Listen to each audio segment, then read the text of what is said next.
Good morning. I sat down and turned on stream and then I spilled coffee everywhere like a doofus. Morning, the Fisk, Tom, Kingman, Vito, Lauren.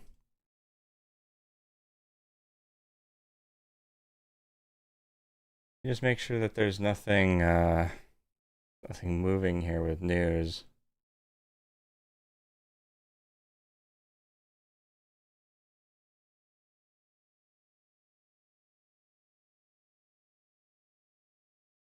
Private placement, UCAR. Morning, Grace.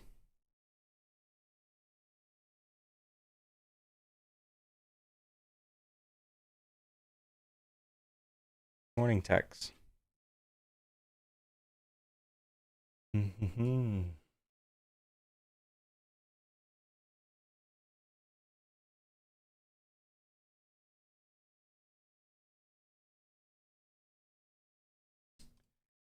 Our top leading gainer is Rain, which looks like it is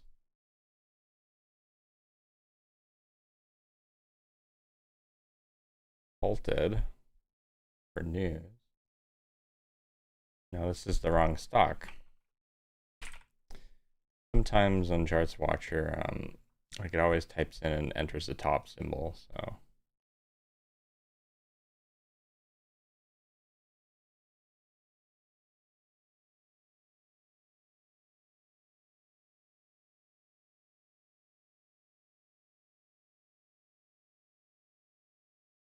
Get a huge move after hours.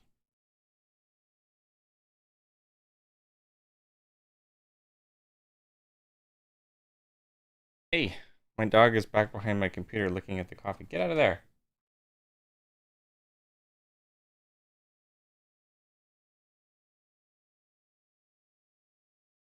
All right, doesn't seem like anything's moving. I gotta, I gotta clean up for a second. I'm gonna turn off my camera.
All right.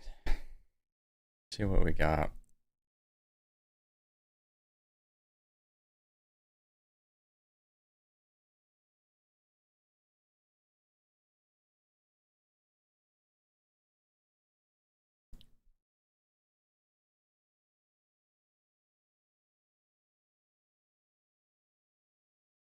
I don't think that there's anything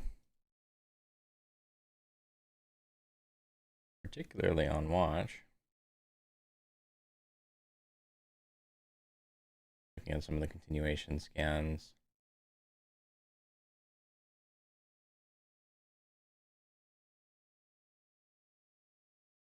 I float.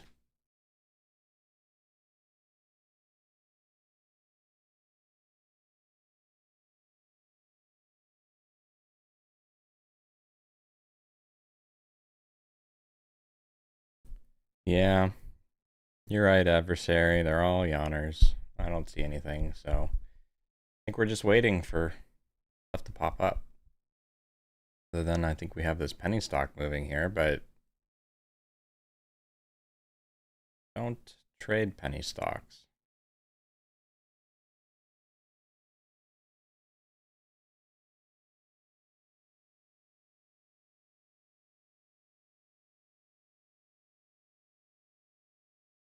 Well, one thing I've been wondering ever since the PDT rule change is more retail traders would come into the market and penny stocks would have bigger ranges, have more volume coming into them.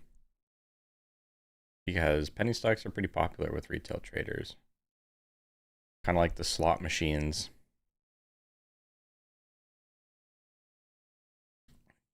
Buy a bunch of shares at 35 cents and maybe it goes up to $3 like that stock did the other day.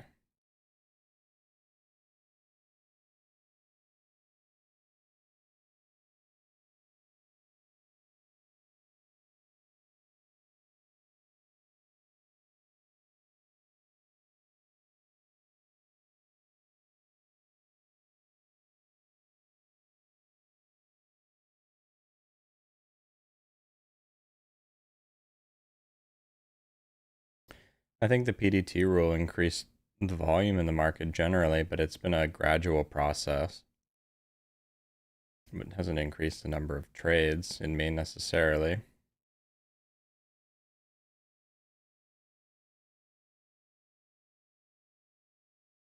Hello, Illyrius.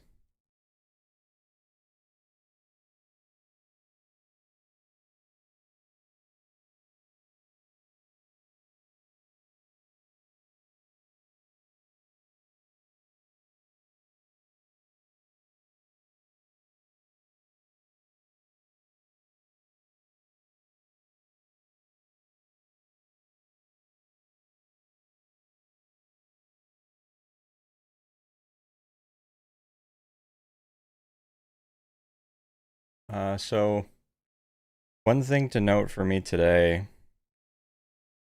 is that I haven't changed my keyboard. But that's because I think that there's not an issue with my keyboard. I think that there's something wrong with TradeZero using the enter button to execute orders. I tested it after I got off yesterday. I can type paragraphs and do whatever else I need to do on my keyboard just fine. The enter button, there's nothing wrong with it. And I have two enter buttons on my keyboard, one on my numpad and one in the center of my keyboard. But sometimes when I use it to execute my orders, when I do a setup order, TradeZero, sometimes it doesn't execute right away. I don't know what that is. I've done hundreds and hundreds of trades by now, and I've never had that problem.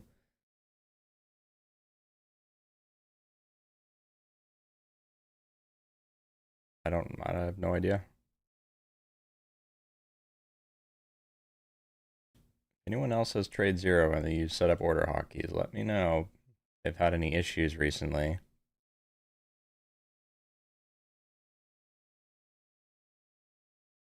Paying attention to it.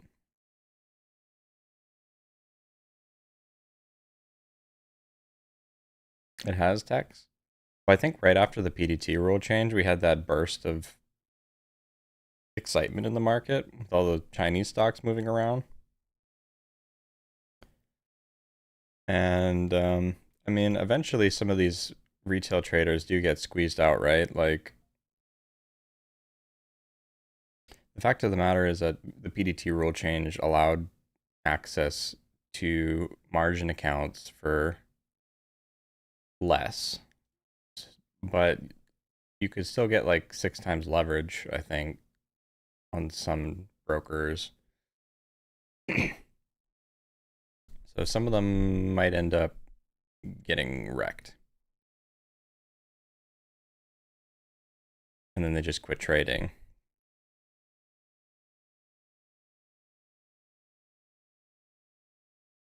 But I think it does boost the market overall for the traders who have been able to stay.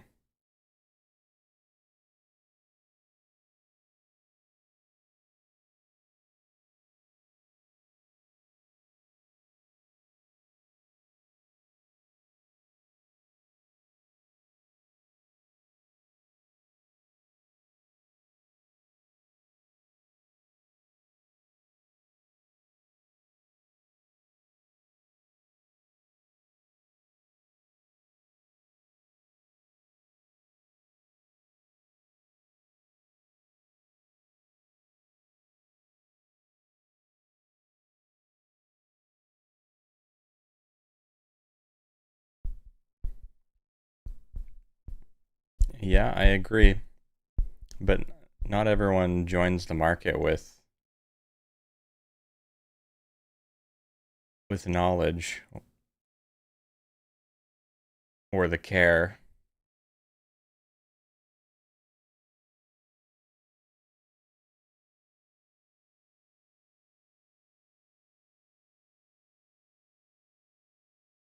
A lot of people know that when they walk into a casino, everyone tells them that they're going to lose their money, but they do it anyway. What's up, Center Star? Yeah, if this gets up over 70 cents and it isn't a big window,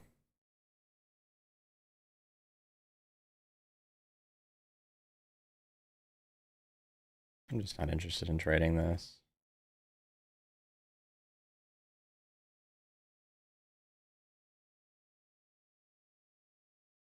If I trade this, I'm going to have to take like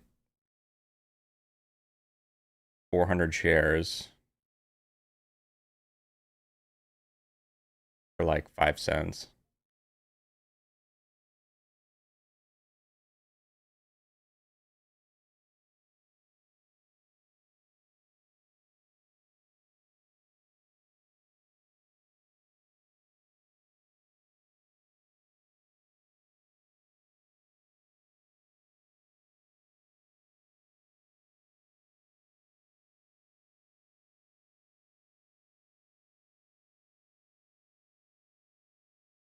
So I will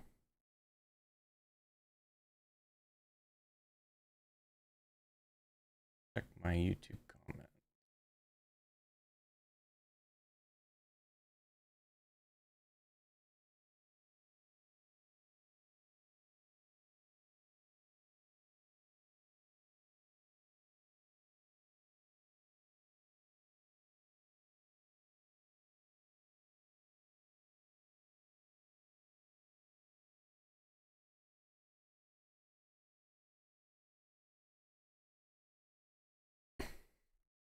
Morning, Damien.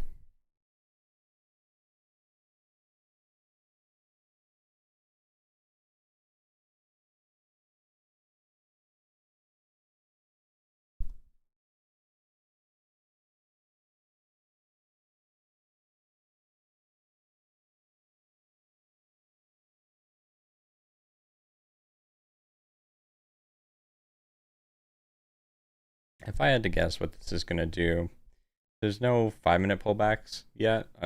I think this probably needs a 5-minute pullback, consolidation around VWAP, and then probably a squeeze.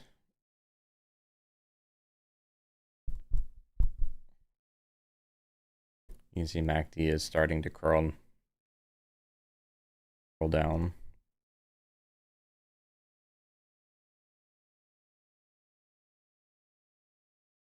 Could be wrong. This could be an ABCD pattern, but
What's the news?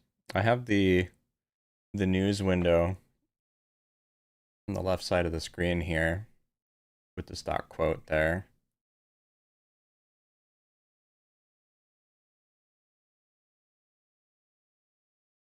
It's just something about a partnership with Miro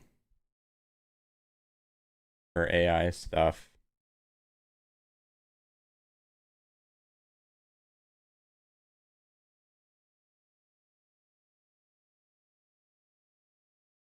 Japanese publishing company.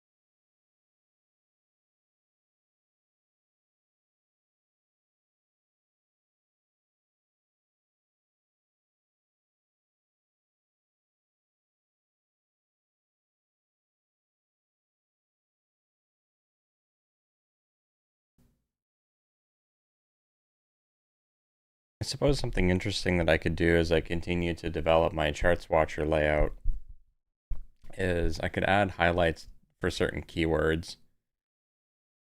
So for example, I can make AI. What's a good color for AI? Blue?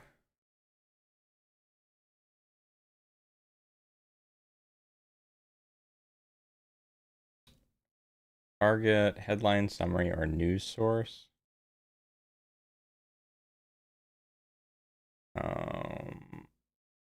The summary.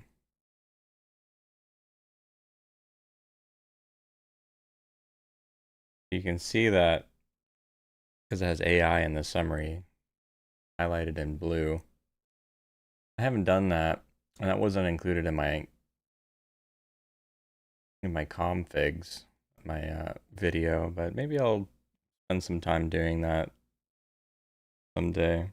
Just make some tags to look out for in my news source. Red for AI because AI sucks.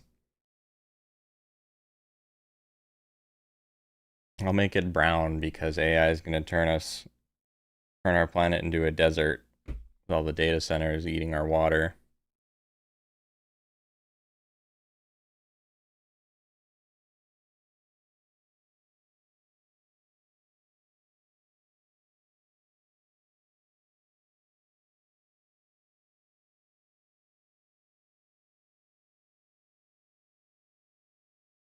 So, looks like I was instinctually correct. It did a 5-minute pullback and then broke through. It's going to have some resistance up at 70 though.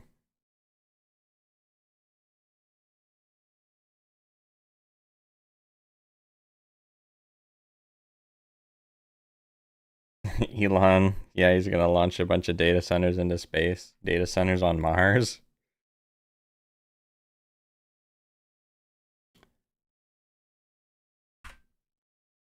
Well, it certainly doesn't look that way, and according to his charts.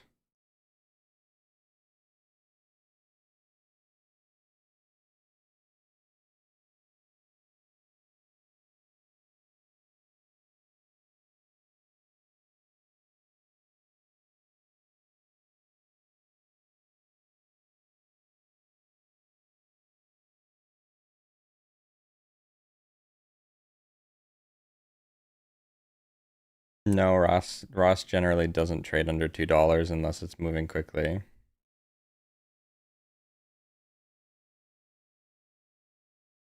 I just have this open because my lights are flickering. If my power goes out, it's because of the weather, by the way. So if I randomly drop stream, it's not because I want to. We've been having thundering and lightning all night.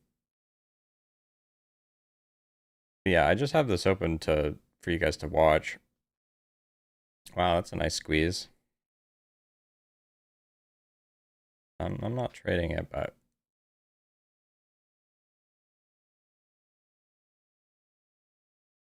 as soon as it got into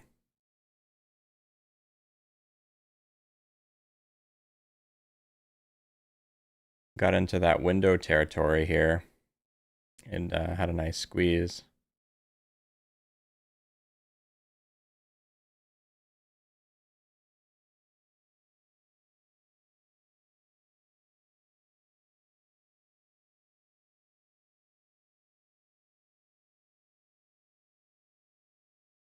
Why don't I trade pennies? I just generally don't do very well on them. If I look at my metrics for the past 4 months, all of my statistics under $4 indicates that I just don't do well. They're grindy, they're thickly traded, they have small ranges. And when things are grindier, I generally have more exposure risk, so there's less risk reward, and then I have to take bigger share size and aim for like quick scalps. It's just different from the strategy that I'm used to.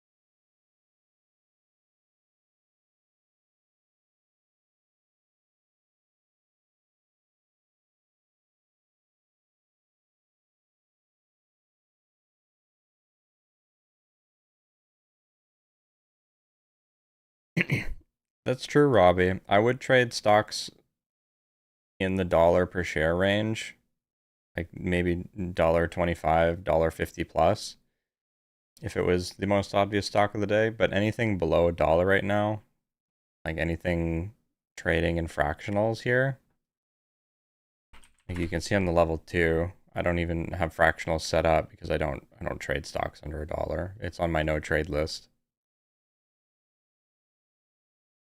So I would trade like $1.50 plus on occasion for the top leading gainer.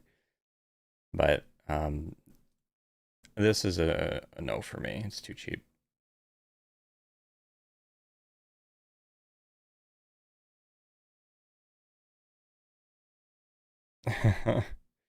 Yeah, you're right, adversary. I mean, anyone who bought down here and just held 50 cents, with my account size, you could buy, what, 2,000 shares?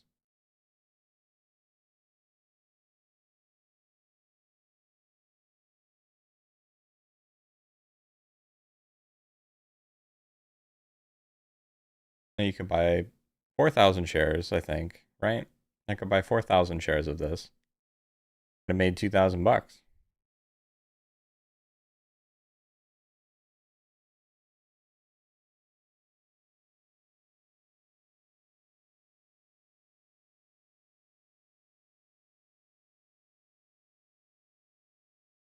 But we don't do gambling on this stream, so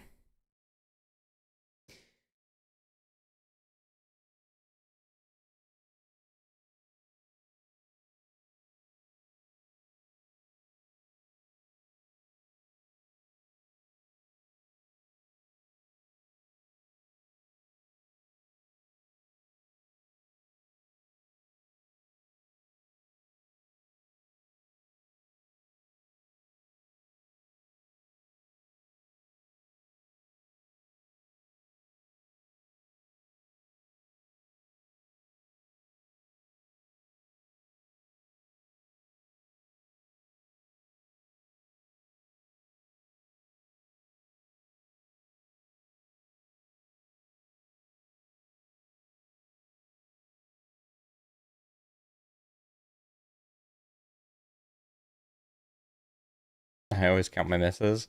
Yeah, well, every morning I sit down now, I put my missed opportunities tally on my right monitor. Have you guys read Tom Homan's book? Best Loser Wins. He had his morning ritual where he sits down and he pulls up his list of past mistakes on the side to remind him what not to do. what I'm doing. My tally is at 8 right now since July 27th. 8 missed opportunities.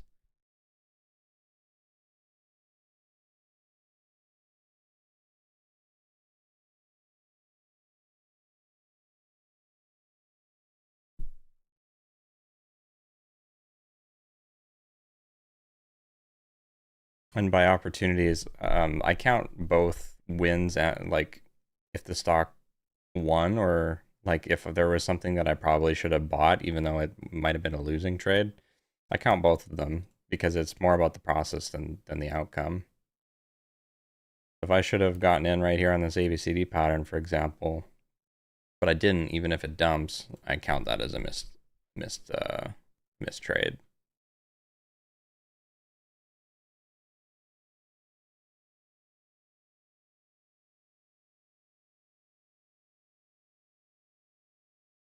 But I have to be very specific with my criteria for what exactly a missed trade is.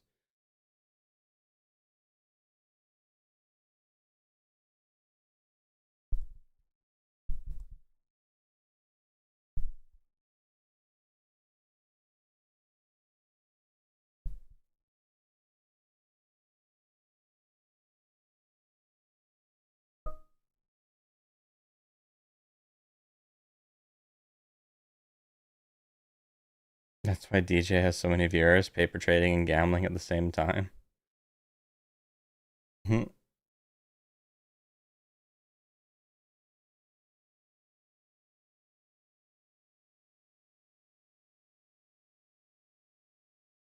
Well, someone, I don't remember who I heard talking about it recently, but it was a video I watched. Probably one of the videos in the Day Traders Hangout channel. But day trading, like if you're gambling as a day trader, it's even worse than gambling. Than like normal gambling if you go to a casino. It's 7:30 here, so I have to watch, so I'm watching the news, but I'm just talking at the same time. It's even worse than if you were to gamble at the casino, because at least the casino, right? Like, unless you're trading with gigantic bet sizes like an idiot, you're generally like going to get stopped at some point. There's going to be something barring your way, but with day trading, there's nothing stopping you from like losing everything in an instant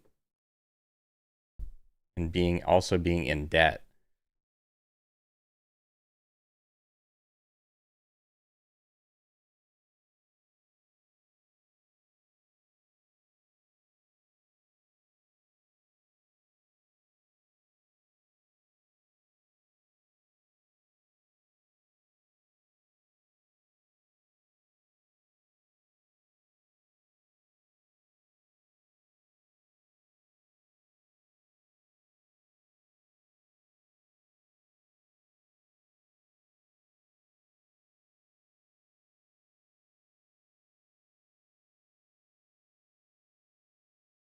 You don't think DJ is paper trading, Lauren?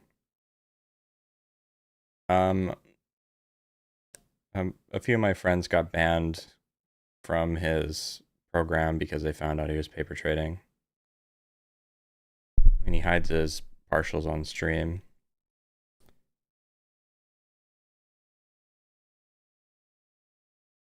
Because he knows that when you're trading in the simulator shows your price fills differently than it does with live money.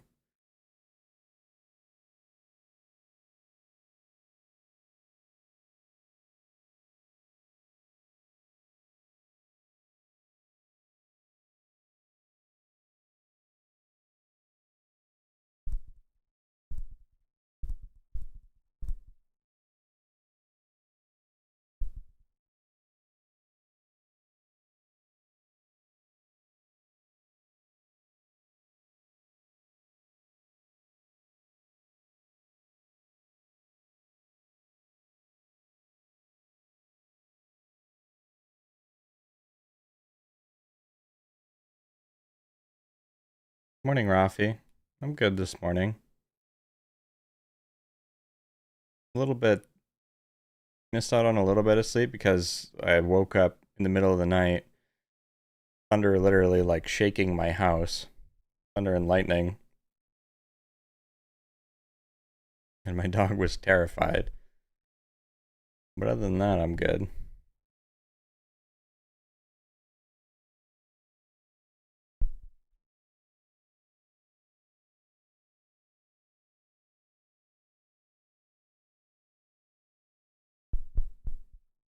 Just the weather, thunder and lightning. It's very loud when it's right over your house.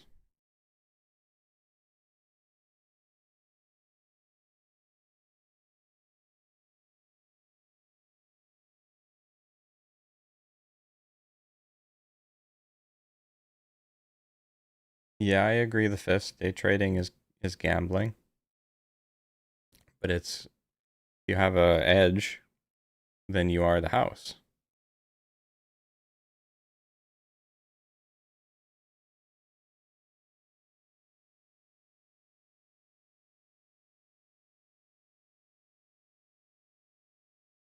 Yeah, Ross uses leverage.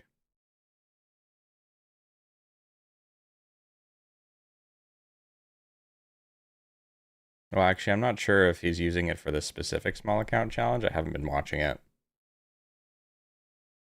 But he goes all in on like every single trade. He uses 100% of his buying power or 95% of his buying power for every trade. So,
so it looks like we're still not having anything interesting. We have all the penny stocks moving this morning. ADGM crawling back up.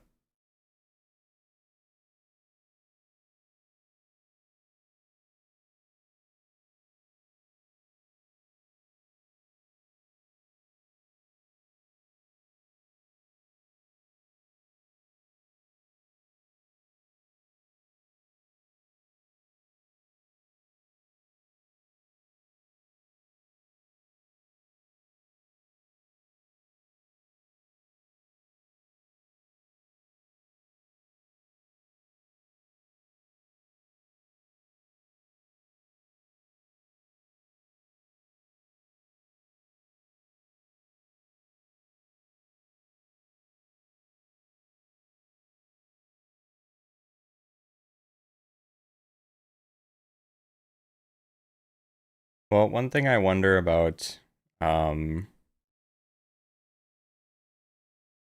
leverage for most people is that most people cannot get a high profit to loss ratio and high accuracy at the same time. It's very rare. If some traders would say it's impossible because of the correlation between accuracy and profit loss ratio. So for example, if you want more accuracy, then you either widen your stops to give the trade more room to work before you're stopped out, or you take profits sooner, but that naturally lowers your profit loss ratio. So, right? That inverse relationship between profit loss ratio and accuracy. Your accuracy increases, your profit loss ratio decreases. On the flip side, for profit loss ratio, you can decrease your stops,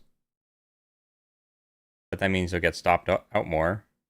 So like you can make your stops tighter, but that means you'll get stopped out more and you'll take more losing trades.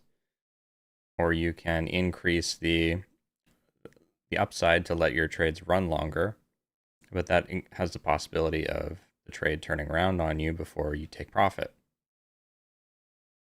So there you can see how it has that inverse relationship. So to have both at once is very rare, and in large caps it's nearly impossible. But in small caps, I'm not sure yet. Like Ross has both, but I do wonder a little bit if his accuracy is partially because of his tailwind, like having both a high accuracy and profit loss ratio, as well as the fact that Ross like scales into his trades aggressively in his winning trades.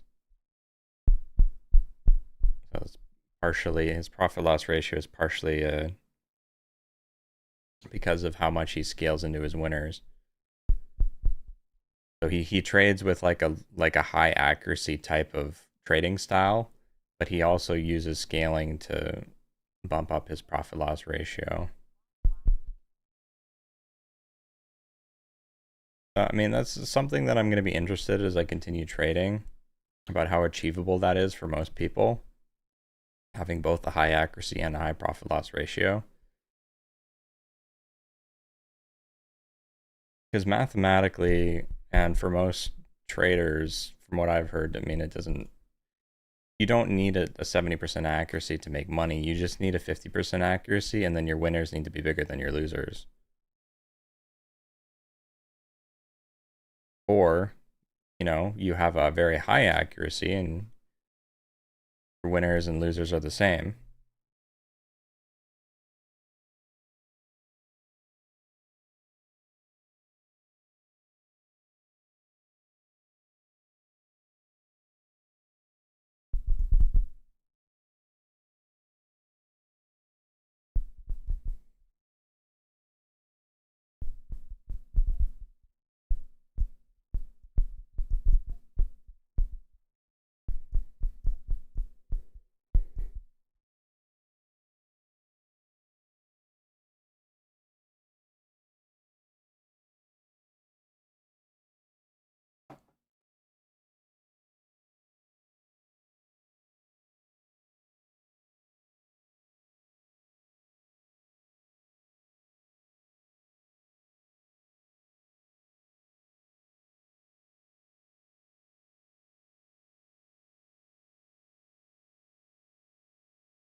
We're the commodity of the small cap plays. Either we buy Wall Street's orders on their dumps or we lose the opportunity by selling it and they pump it.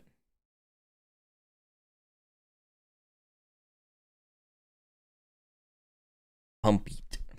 He sold?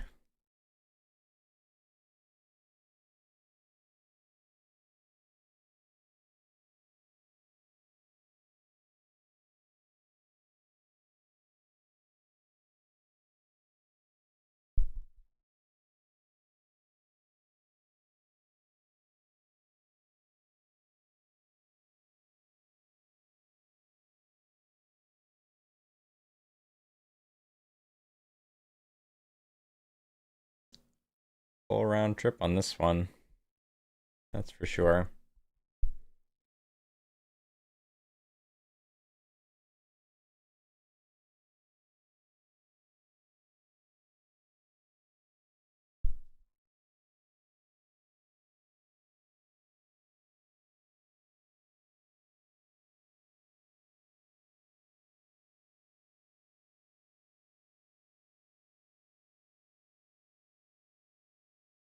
Yeah, Robbie.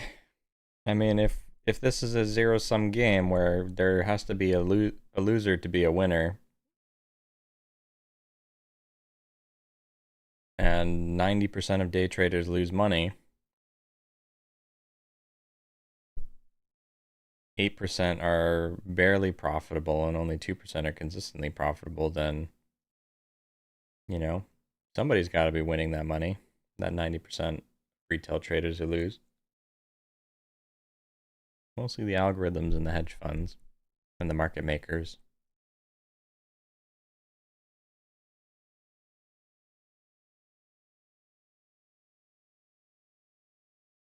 What's the opposite of blue sky?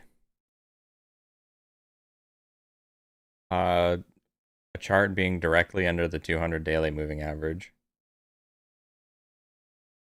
would be my answer.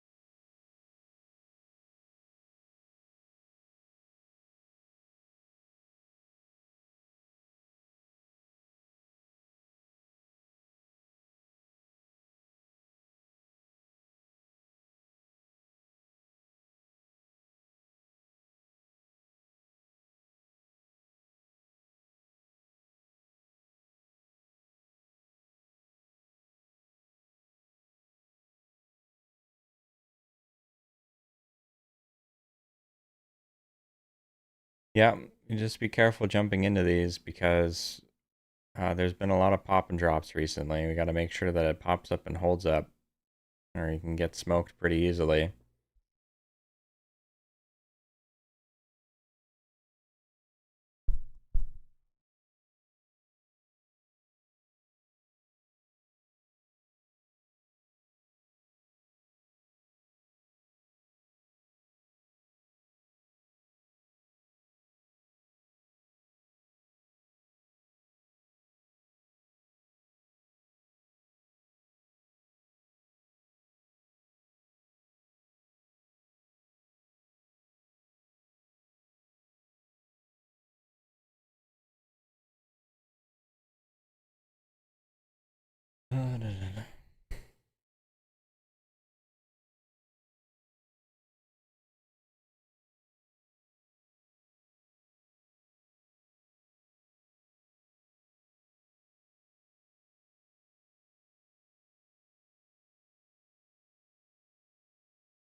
I don't know. Isn't IBKR like one of the biggest companies that has brokerages available all over the world?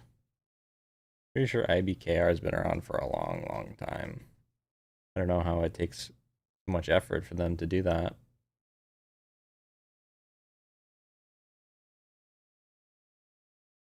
If you look at their international branch, they're available in like a billion countries.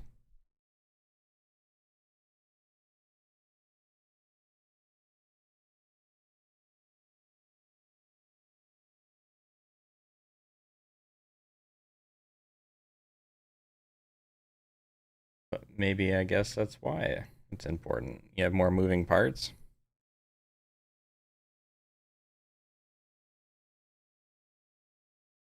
Takes more oil to grease the gears.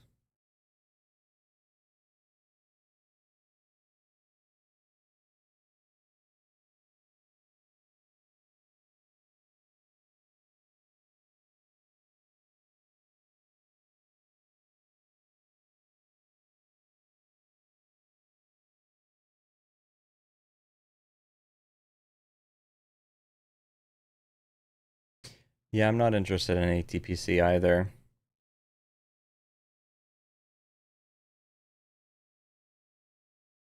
This has been like a past big mover. Like you can see 1, 2, 3, 4. Like this is a regular pop and drop stock.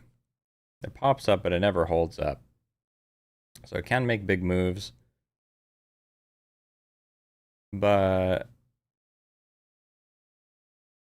I don't know. I don't like it as it is right now.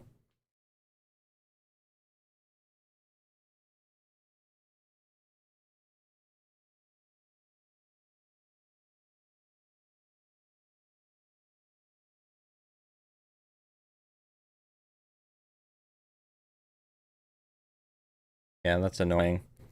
Are you using DOS Trader with them? Because I think IBKR has access to DOS Trader, right?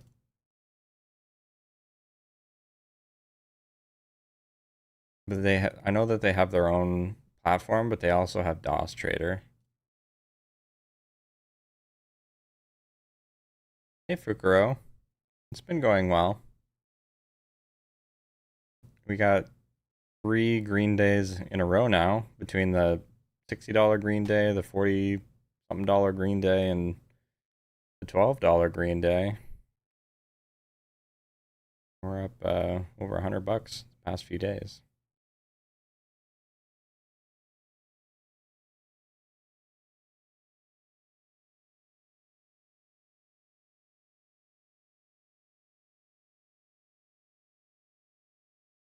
Are they even ban small cap stocks? I think IBKR just generally doesn't like small caps, so they don't care about it because of, like I've said in my video that I posted on Saturday, they have Rule 144, which basically is like a no-go for most small cap traders.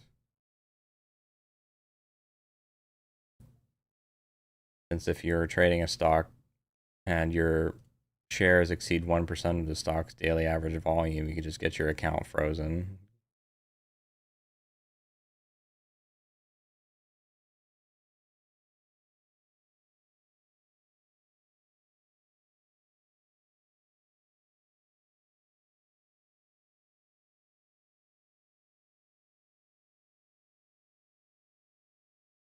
Yeah.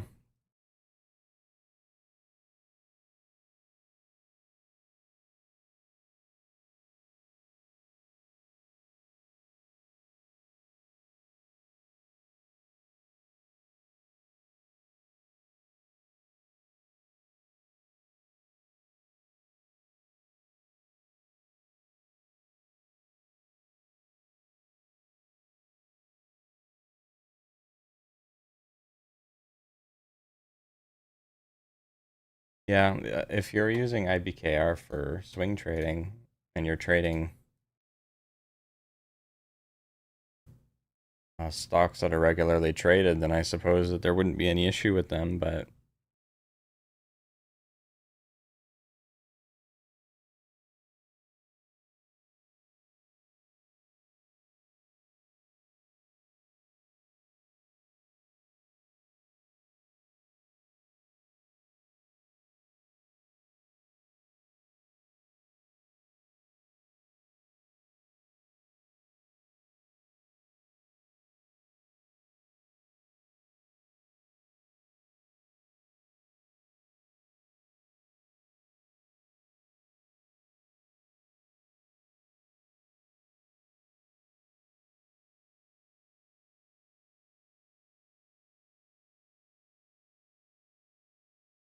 hmm.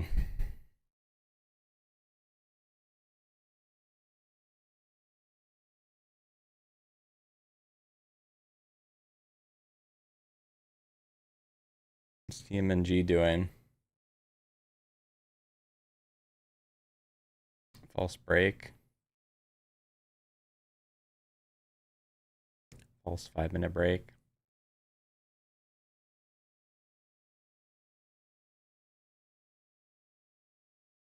Good morning, Yo-Yo Man. I started trading 1 year ago now. At the beginning of August was my 1 year anniversary. I found trading mid-July 2025 through Ross, watched some YouTube videos, and I first started trading in August when I decided that I was interested.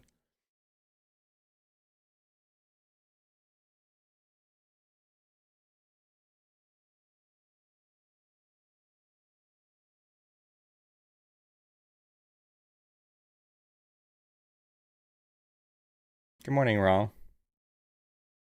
Yep, I'm doing the warrior trading strategy.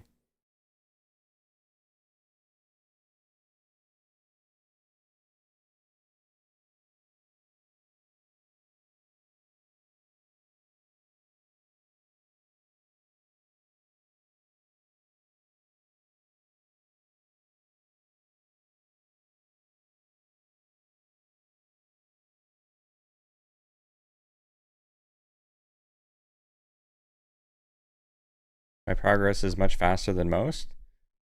Well, I'm not going to get a big head yet. I had a few green days in a row, but and we're close to break even on gross. If we can get 1 or 2 more green days over like 250 trades. But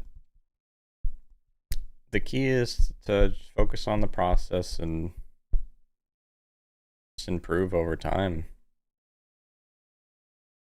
I wouldn't call myself like a profitable trader or anything yet,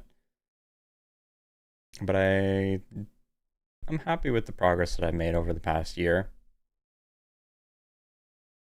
At first, when I joined, I thought that I was going to be like 3 months and I would be good to go. But I was terribly incorrect about that. I also completely snubbed the psychology portion at the beginning. When I was a few months in, I'm like, I don't have any problems with that.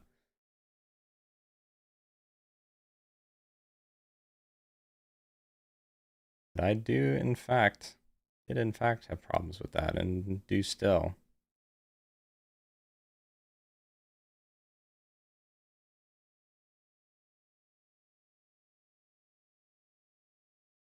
No, I'm a member at Warrior. I took Ross's courses from the get-go. I'm kind of privileged in that sense.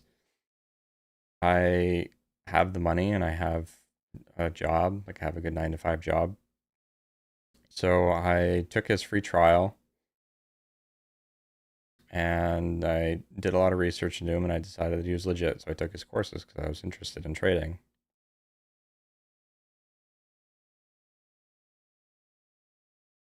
But I've stepped aside from them for now to try and make it on my own. Now that I've done my due part as a beginner. I've sat in his streams for a long time, listening to him, checking out how he trades. And, there are some things that I agree with him and some things that I don't agree with him on how to progress as a beginner. And now I'm seeing how I'm faring on my own. I'm starting with a $2,000 account size. I've been fluctuating in the $2,000 range, losing money, making it back, losing it, making it back.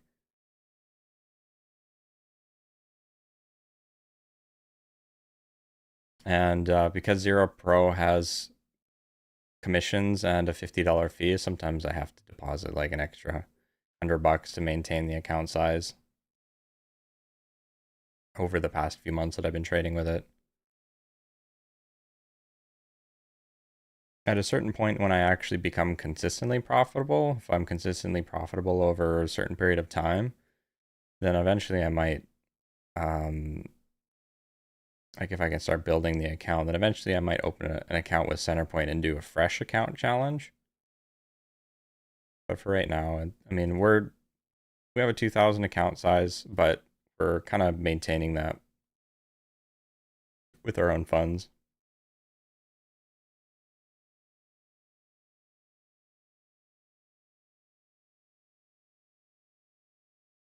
Do I aim to get better than Ross? Well, getting better than Ross is, I mean, everyone hopes to be better than the best athlete in the world, but it's very difficult to compare the point you're at in your journey to someone else. Like Ross has been trading for 20 years. He's got a 20-year head start on me. So, I mean, right? It's like joining the amateur leagues and trying to get better than like LeBron James when you're like 16.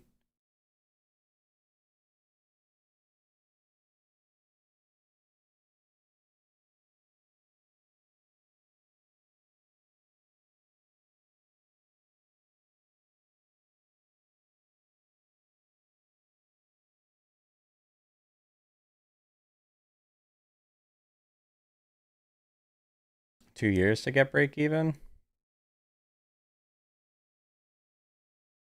I think the psychology part is the hardest part. I read some psychology books,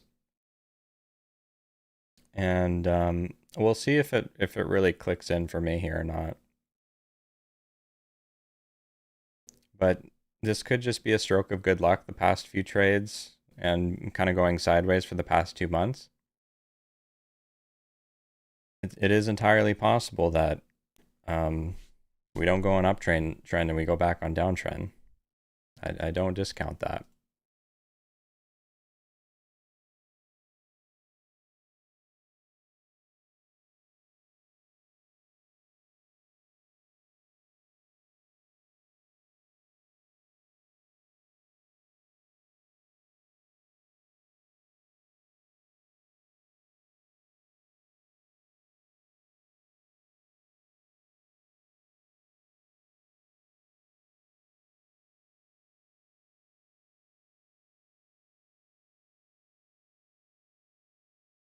Now you're having problems with Webull and CDs.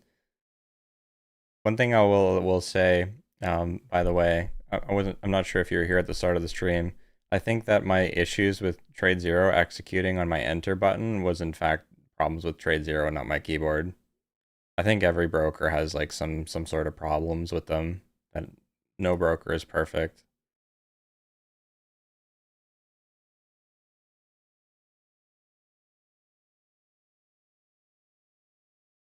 Morning, momentum trader.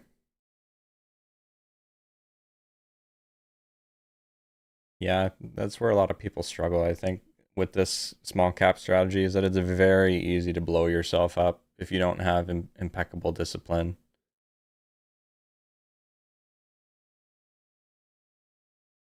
Thanks, Yo-Yo Man.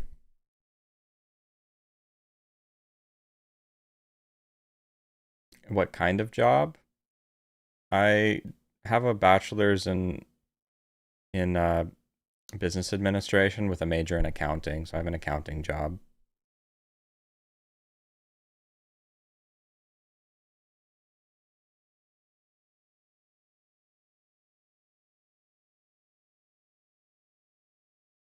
You're right about that, Mr. Callie. You go into trading thinking that you're invincible, thinking that you don't have issues with psychology, and thinking that you can just learn the concepts and the strategies, and then you realize when you actually look inward that there are things there that you need to work on as an individual.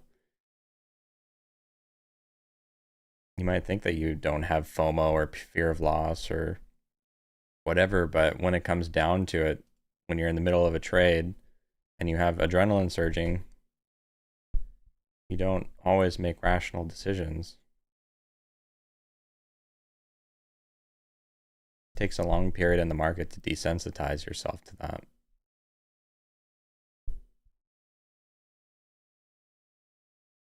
Every day you try to ask me a thought-provocative question. What was your thought-provocative question today? How the getting better than Ross? I mean, I like interesting questions. Have at it.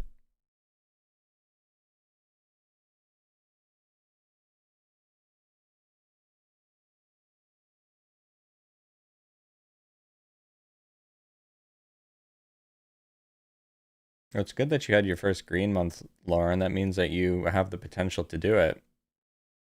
You have the potential to do it again. Yeah, day trading has exploded in popularity since COVID.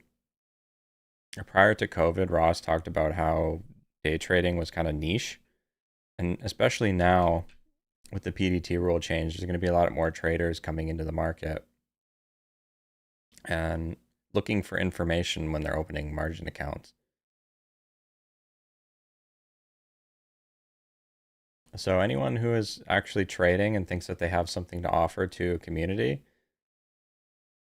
I would recommend that you start now. If you look at YouTube, there really are not very many resources that are reliable. I went on a search the other day to see about information for like if anyone's done significant reviews on scanners and charts for when I made my video to get some information, and it's like bots regurgitating information from Reddit and stuff. I wish I wasn't in Canada because then I could actually do some of this stuff and test out all the brokers myself. But there's not many people who are doing this.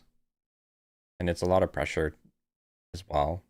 People who are live streaming, maybe you don't need to live stream because it is a lot of pressure. You know, people watching your performance. If you can't handle it, then you're not going to do well. And you're already not profitable trading, it's going to be even worse. But YouTube videos in general, I think that there's a lack of reliable information, and there's a lot of fake gurus.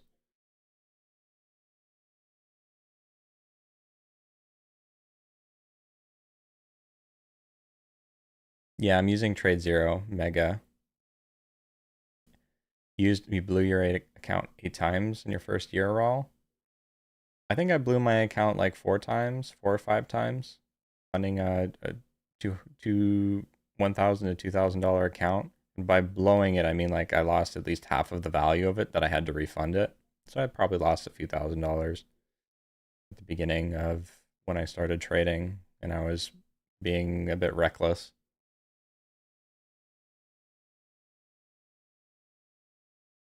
Have a good one, adversary.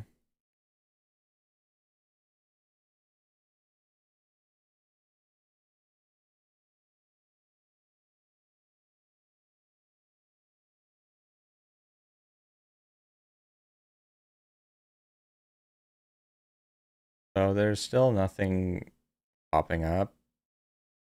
ENLV is only up 6%, is popping up. We just have pennies popping.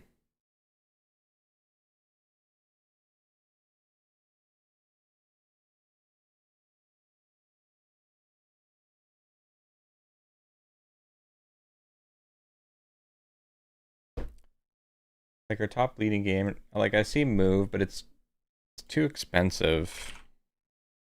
Oops. Sometimes you gotta manually type it. 14 million share float, and it's too expensive. It's trading on very light volume. This is our second leading gainer now. Our top leading gainers are all too expensive or pennies.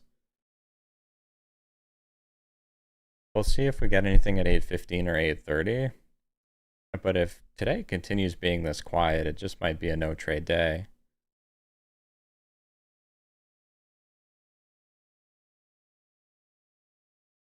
I'm not going to force it if it's not going to give me anything.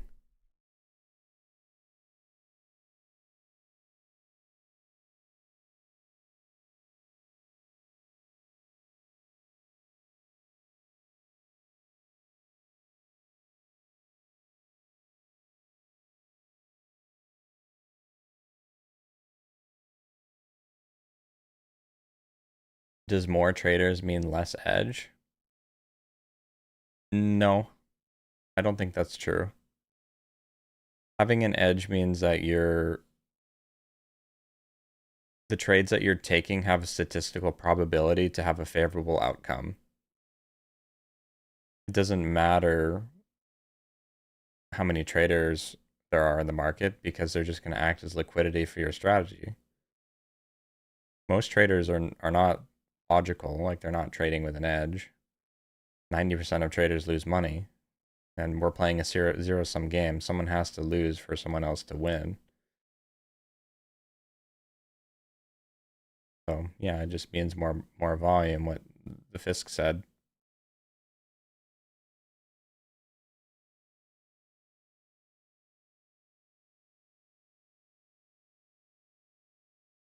You're better than Ross, Center Star? Start up a YouTube channel. Let's go. See, let's see God number 2 in action.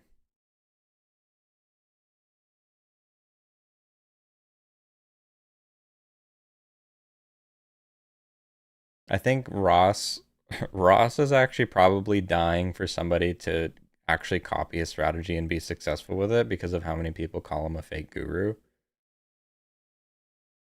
He probably just wants to be vindicated at this point, someone copying his strategy and actually doing well with it like he does. My strategy is not going to be the exact same as his, but it'll be using a lot of the same concepts.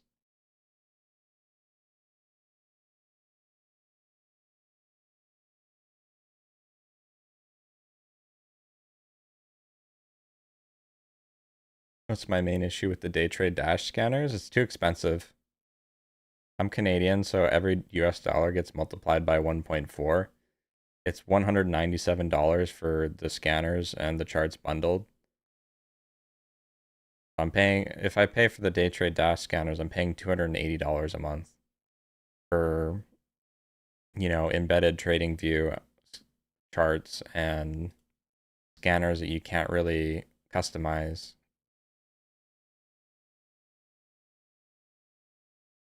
Like they're great if I want to trade exactly like Ross does.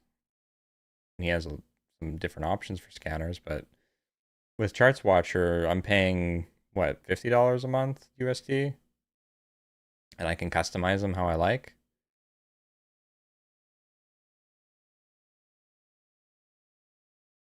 No, it was $70, I think. $70 a month for the advanced. $70 Canadian. Yeah, it was 50 USD. $70 Canadian for Charts Watcher Advanced. It gives me access to export and import, and I can also use their charts if I want to.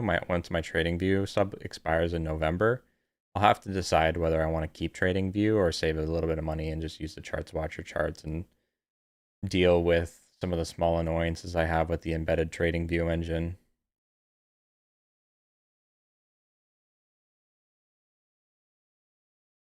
A lot of slop on YouTube trading, I agree. Why would Ross even start a channel? Well, he said that he's a teacher by heart, and he started trading when he was unprofitable by recording literally everything that he did, making slides and all that. And so I guess he just decided to channel that energy into something productive other than just being kind of alone.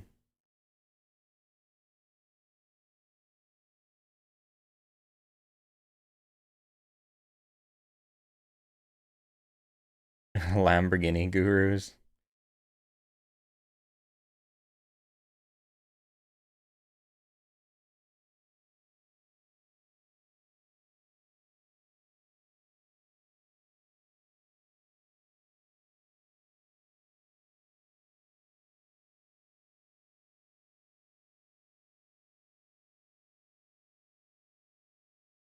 Yeah, there are people like Jess and well, I don't remember the names of the others, but they do have $1 million badges in there. Ross says that he verifies them through their broker statements and stuff.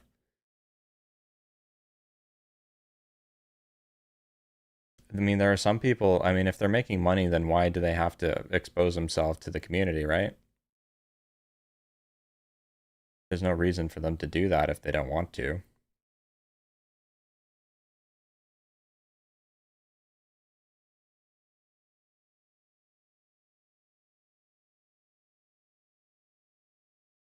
I do agree that streaming probably gives them some tailwind. That's the only thing that I'm worried about as I get more and more viewers is that like I make everything available for you guys to see, right? And I have on my stream do not mirror my trades. So you know that I'm trading legit with real money. But I do worry that people are not going to listen and try to mirror me anyways. If I get more viewers. I'm gonna have to figure out what to do about that. But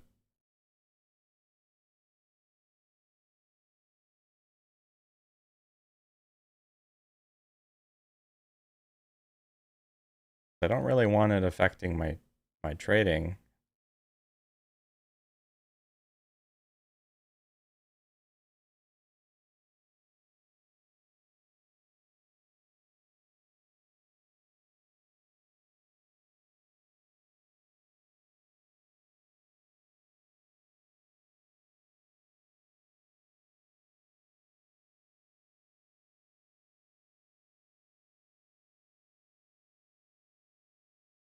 You see him FOMO a lot.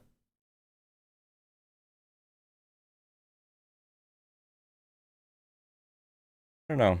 He's been streaming for 20 years, so I have trouble criticizing him because he is a multi-million dollar trader. So it's hard to say whether it's just intuition or if there's something that he's just comfortable doing that now. 20 years of intuition, I have no idea.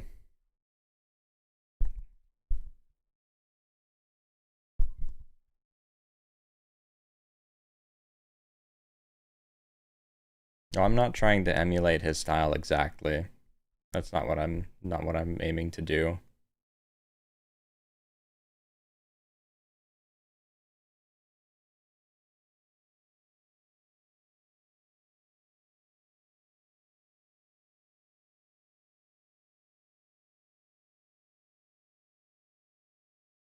He had a blog and he used a YouTube embed for the blog. Yeah, he started small and then I think he realized that he had a extra route to go, like an extra side hobby to make some money.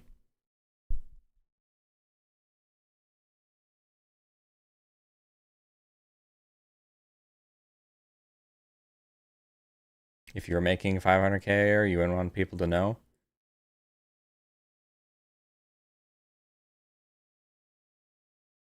It's valid.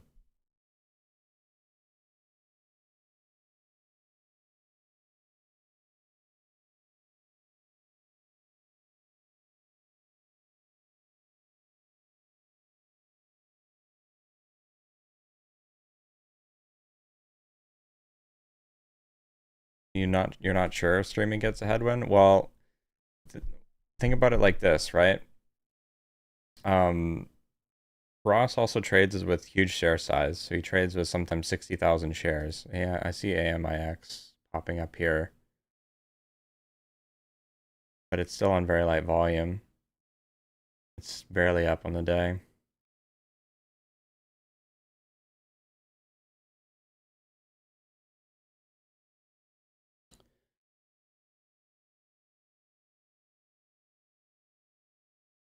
Well, think about it like this, right? If you have like 100 or 200 viewers and maybe 20% of them mirror trade you, so you have like maybe 20 people jumping in with 100 shares. That's still 2,000 shares tacked on to like right after you jump in on your position. If you're trading with 60,000 shares and you have like 2,000 shares following you up, or even more than that, if he's streaming to thousands of viewers, that only increases. You kind of act at a certain point. You kind of act as your own catalyst for price to move, and then other retail traders in the market see price jump and they jump in after you. This is also why stock selection is so important, because you're trading stocks that our traders are watching in general in the small cap space. So if they see price jump up 20 cents suddenly because he took a big buy, that's like adding oil to a fire.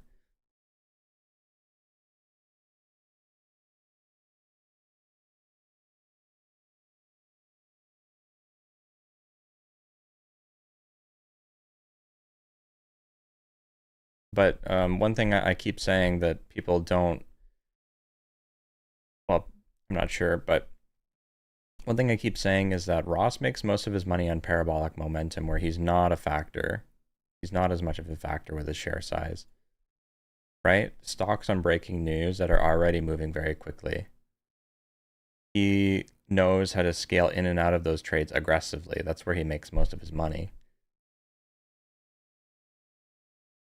So I think his accuracy is bumped up a little bit by a potential tailwind on some of his sillier trades, with people jumping in after him, and the fact that he trades with larger share size, and then he can kind of just use the FOMO as extra liquidity to get out of the position. But I think most of his money is made on parabolic momentum, where the stock is already trading at 1 million plus shares of volume on the front side of the move. And he is very good at being aggressive.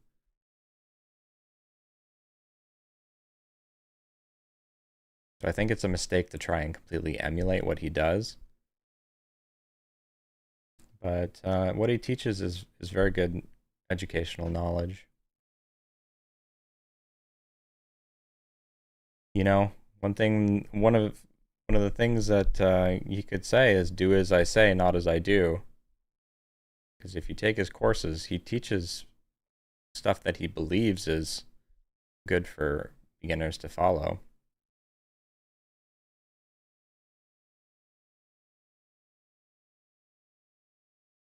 Yeah, he's done a lot for charity as well.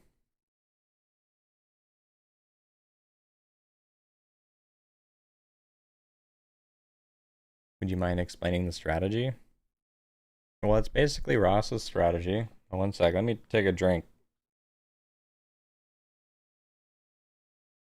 Sorry if I'm having difficulty keeping up with all of the comments. I'm not used to having this many viewers. I'm trying to watch the scanners at the same time. AMIX is kind of curling up here as well.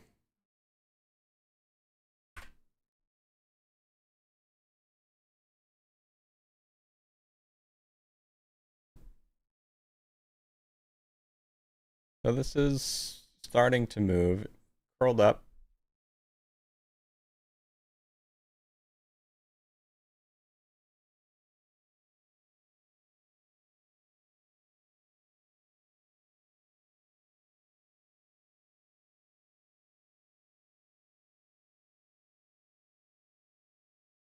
So we're seeing if it holds 5 here.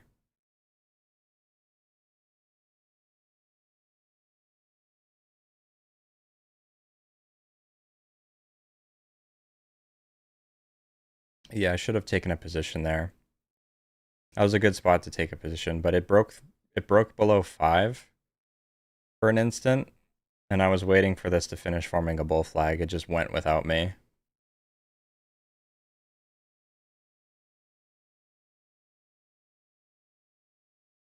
So we're gonna add this one to the missed opportunities tally. Let's see if maybe it does a second pullback. Where's the base out?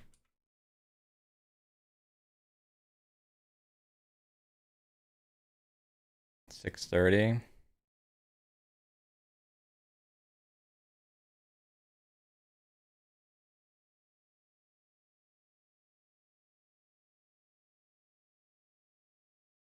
So I'll take a position. Stop is around 630. I think I got filled too high.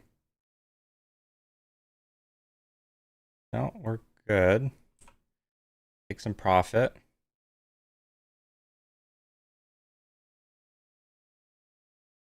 I'll take the rest because we're kind of double topping at 7 very quickly there.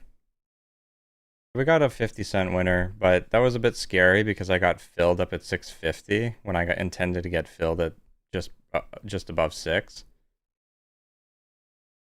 So the execution on this was pretty poor.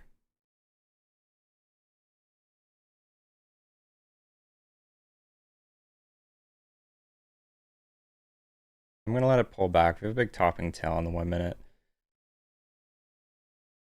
Like, we're up $20, but I think the execution on this was terrible. And I missed the first pullback. So I have to add this to the missed opportunities tally. Right here. Well, I should continue watching this before I do that. Right here, I think we're extended. So I think it needs to do a 1 minute pullback. Let me get rid of some of these drawings.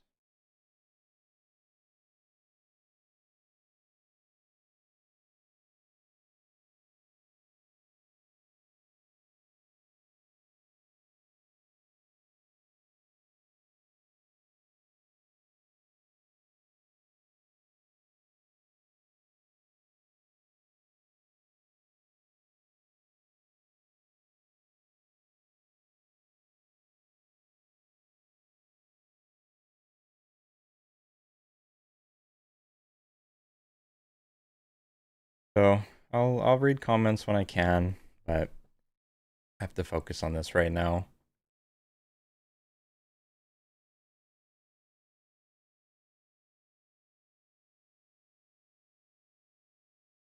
The low of this pullback was 623.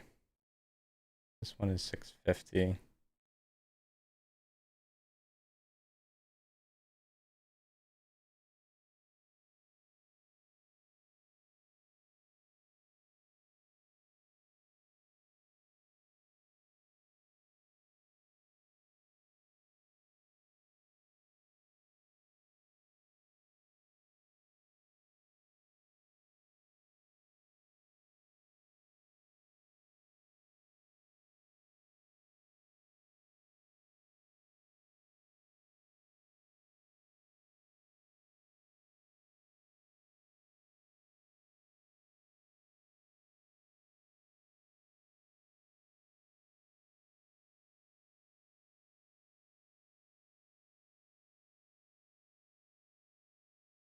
A little bit worried that the buying volume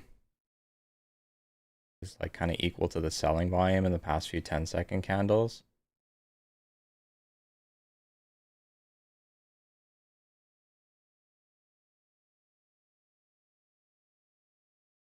But we do have higher volume buying than selling on the 1 minute.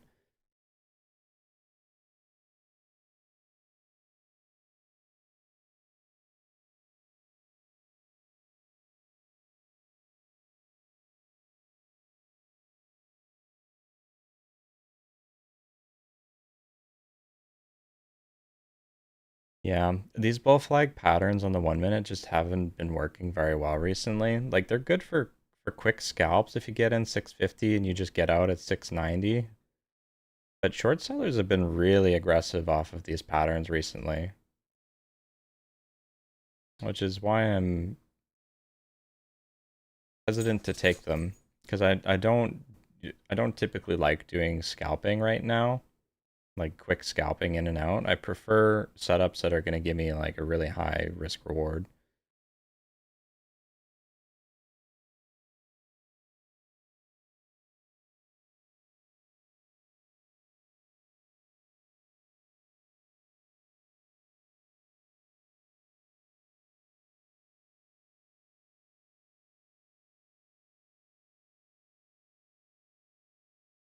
I'm gonna add a one missed opportunity to my tally because I hesitated on jumping in on the very first pullback.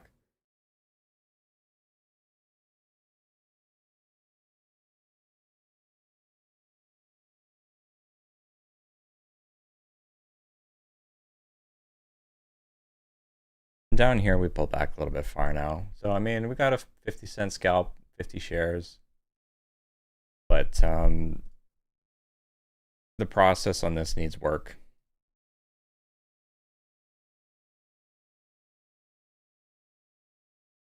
Sorry, I'll read some comments here now.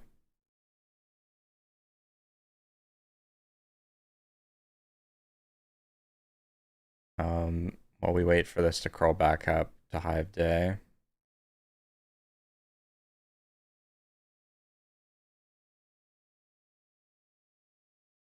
So explain the strategy and what I look for when I enter. So I'll explain the strategy using this as an example.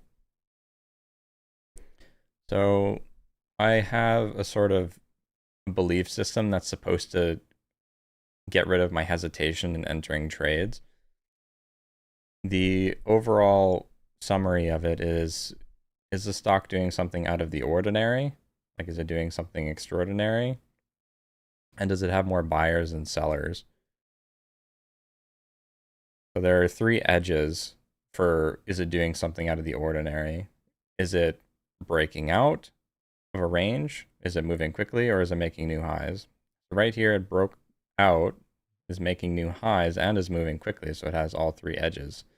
So we look for a pullback if there's more buyers than sellers, higher volume buying than selling. So right here would have been an entry on a setup, on a pattern. This would be a 10-second micro pullback. I was looking for this candle to finish before I bought, but I probably should have just bought watching the level 2 rather than watching the chart too much. So higher volume buyers and sellers, higher volume buyers and sellers. So I bought here on this pullback, intending to get in around 623, 650, or 623, and I got filled at 650. So I was a little bit far away from my stop, which would be the low of the pullback of 6. But higher volume buyers and sellers, higher volume buyers and sellers. So these are both opportunities for me to get in on micro pullbacks on my edges. And I have particular setups that I'm looking for. So even on this one, this pullback right here would have been fine for this spike. But it was just a quick scalp, and I knew that it needed to consolidate on the 1 minute. Whereas this one had the potential to continue going for maybe another 50 cents a share.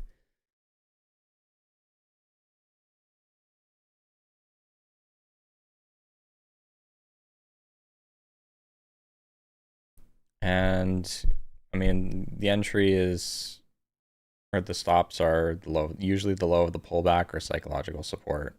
My stop, and I take share size according to where my stops are.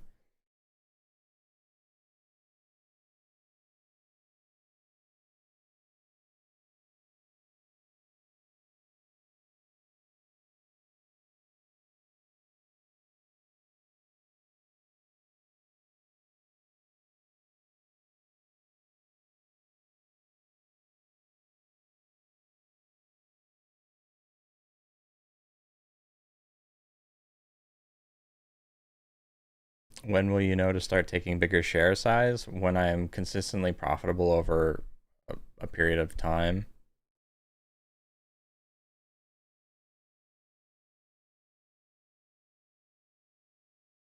So we're trying to break out here. Let's see what it does.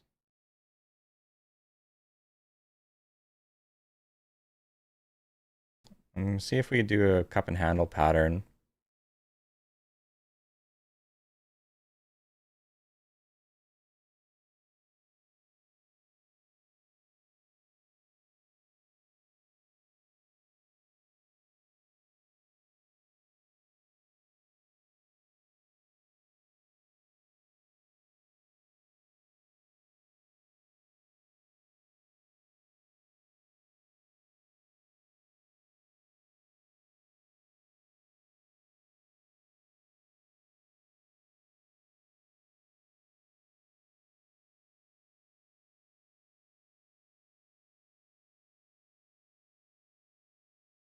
I'll take a position. Stop is 680 or 675. Let's see if we get the squeeze through 7.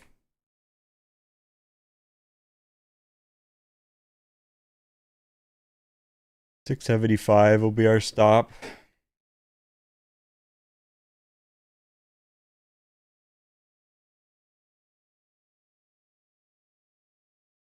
It seems like we have a bit of heavy selling up here.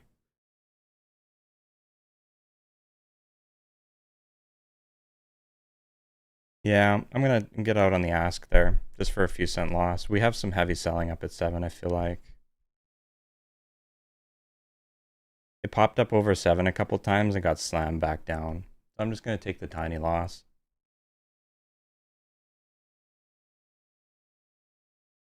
Like, we're forming a bull flag under here, but I don't like that it's popping over 7 and then getting slammed down. So I feel like we're going to be in false breakout territory. I could be wrong, but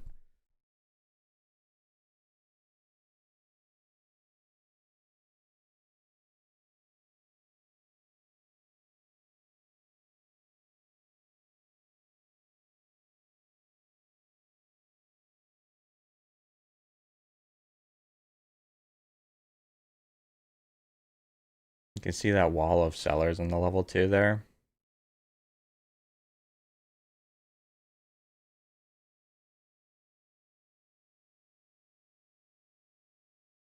Yeah, you see that false break? There's some hidden sellers up there. So, better to take a 3-cent loss than be in on that jackknife.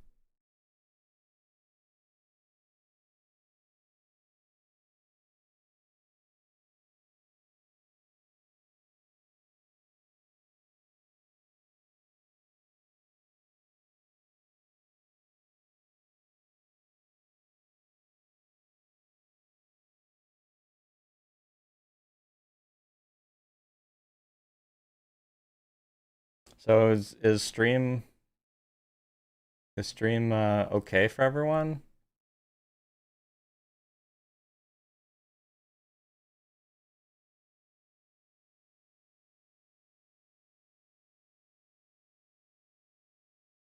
Okay. I'm just making sure.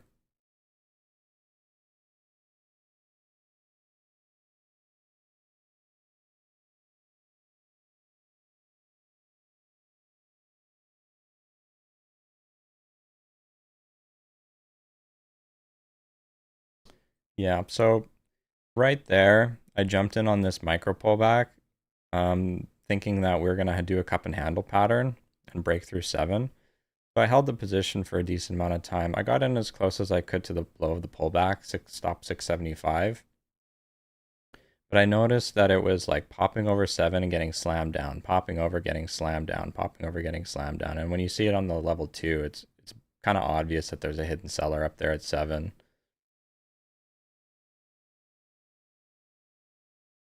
So I just exited early. I might have been able to get out, like I tried to get out at around 690, but I ended up getting filled at 685, which is fine. I'd rather take a tiny loser than be in for a jackknife like that.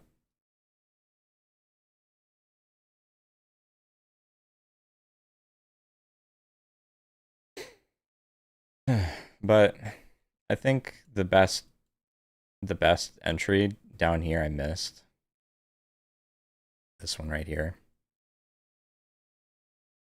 5 all the way up to $6.50 a share.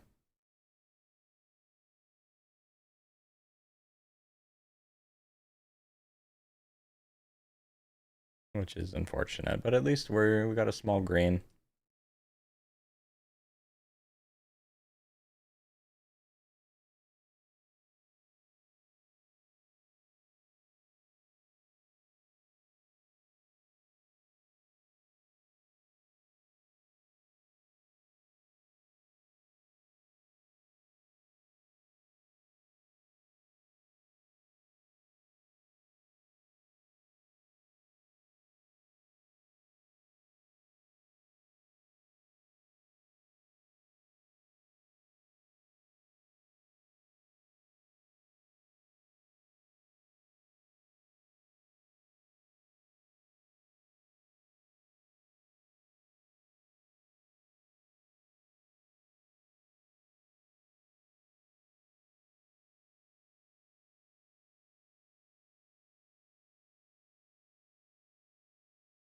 Yeah, consolidation took a while.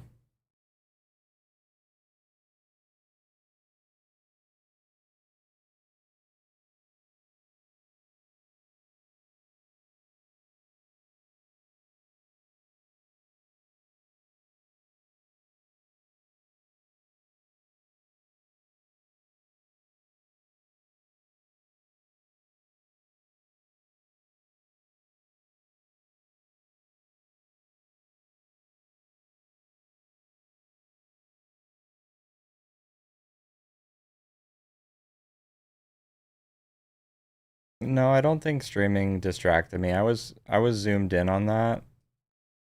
Um, I was zoomed in on this pullback right here. But what distracted me was if you look at this right here, is that the low of the first pullback was $5. So I was thinking that if it holds 5, then this is a buy. But it dropped below 5, right? It dropped down to 489. I thought, oh, well, it's not holding 5, so maybe this isn't a buy because this was kind of high volume selling. Like it was almost equal selling to the buying volume on this first candle. So I hesitated when it got bought back up there because it hadn't finished forming an actual pattern other than this is a micro pullback pattern. I mean, if you count this first green candle, I guess you could call this a bull flag pattern. If you count this first green candle. Yeah. Sometimes I end up counting these patterns, like these bull flag patterns, as 2 red candles. Sometimes that's not always the case. Like this was already a stalling candle. But probably I should have bought, if I was watching the level 2, the buy would have been for the reclaim of $5 with stop being 489, because that's pretty good, right? Watching 5, it drops below and then it gets bought back up, means that there's buying support. So you buy for like 505, stop of 489. You have a decent risk. Good reward.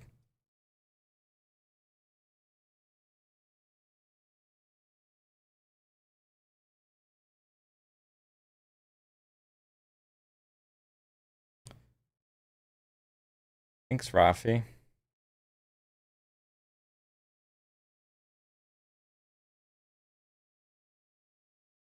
I think that's probably what I need to do. I mean, I do try to place more emphasis on the level 2 and watch the charts.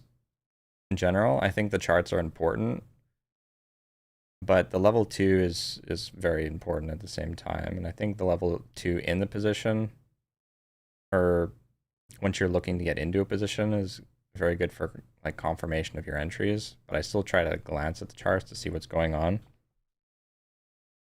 One sec, my dog wants outside.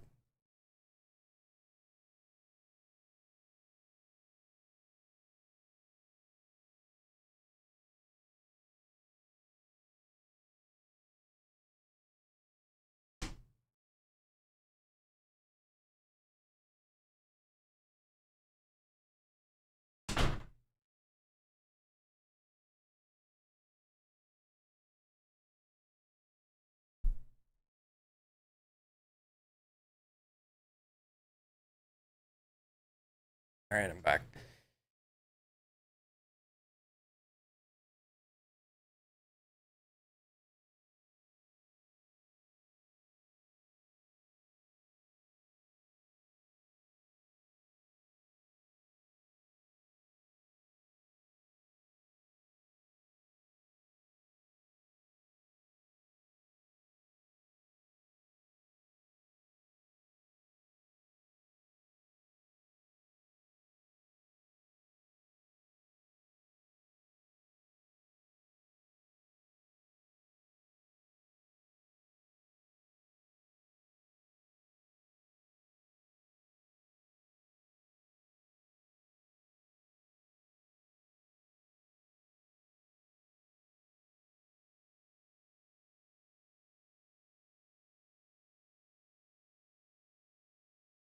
Yeah.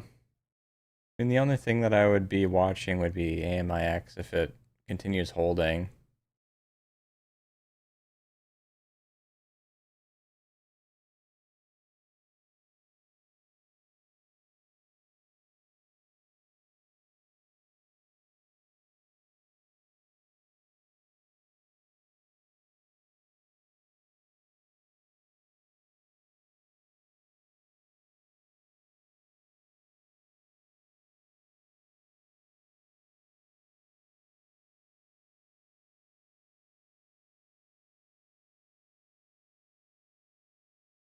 Well, what I'm watching specifically is the volume profile for my confirmation.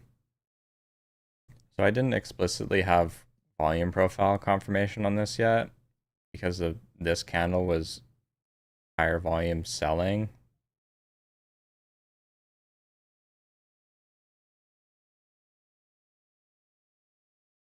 but the confirmation should have been when it got bought back up through 5, because then this candle would have closed green, so I should have treated that as confirmation.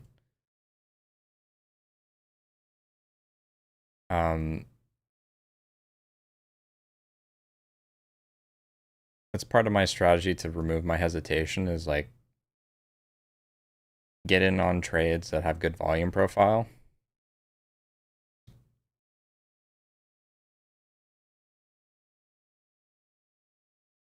But I'm trying to watch the level 2 at the same time. It's a little bit much to process sometimes.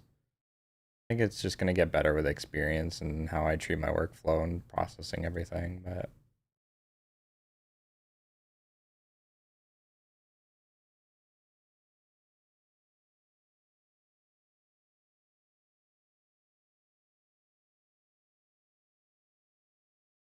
I see NUWE.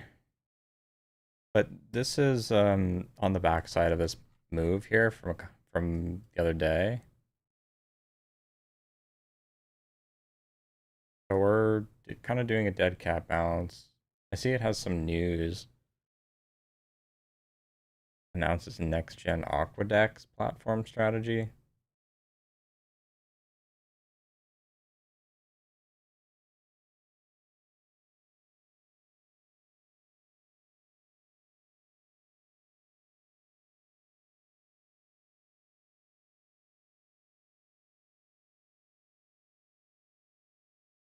Why do I use Trade Zero when the accounts are 2K now? What do you mean? Do you mean that I should be using a commission-free broker because the account is still small, or do you mean that I should be switching to something else? Because I have a video on my YouTube that I released on Saturday that talks about my choice of brokers, why I trade with Trade Zero. I'm a Canadian. I don't have access to US brokers, so I only have limited options.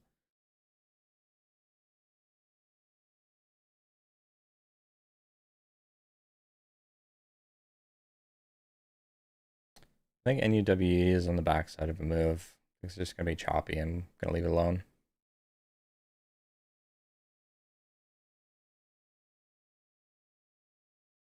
I'm a Canadian. So the PDT rule doesn't apply to Canadians, and Canadians don't have access to US brokers because US brokers need to register with the Canadian Investment Regulatory Organization, the CIRO, to allow Canadian customers onto their brokers. So I only have 5 options for brokers, and Trade Zero is just the best option that I have for my current account size.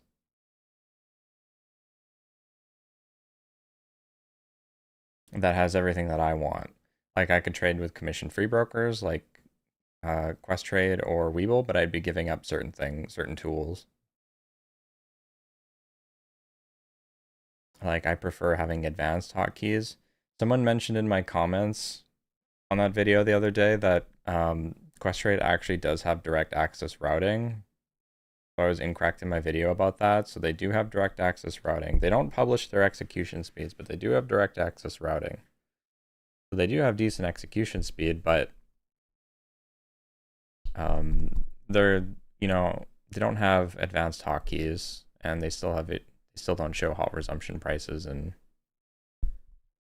stuff, and low D levels. That's a problem. And Webull doesn't have advanced hotkeys. I would trade with Centerpoint because it has DAS, but it's a 30K account minimum required. So Trade Zero is really my only option to maintain the tools that I have now.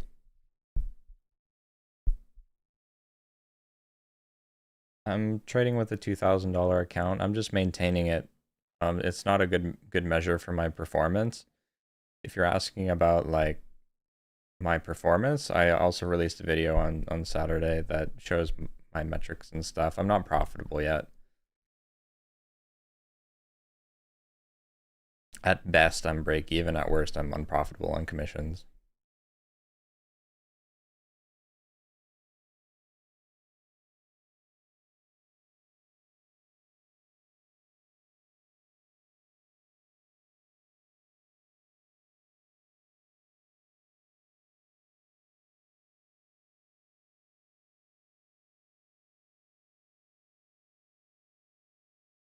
technically I am in a larger drawdown though, because I started my account challenge really strong. Like I started my metrics really strong. I earned $200 and I went into a like a $400 drawdown. So, net is, minus 200 and then I earned 200 back. So I'm like technically very close to break even right now, not including commissions. But technically I'm still in a drawdown even if I reach break even.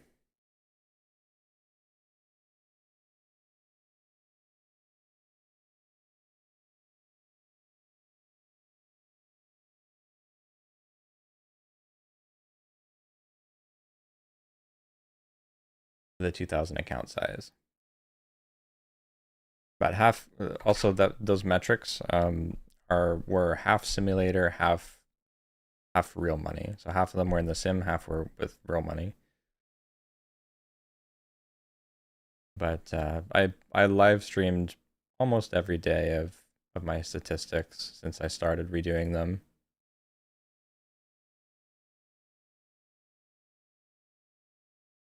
But I'm only doing real money now, so the past few months.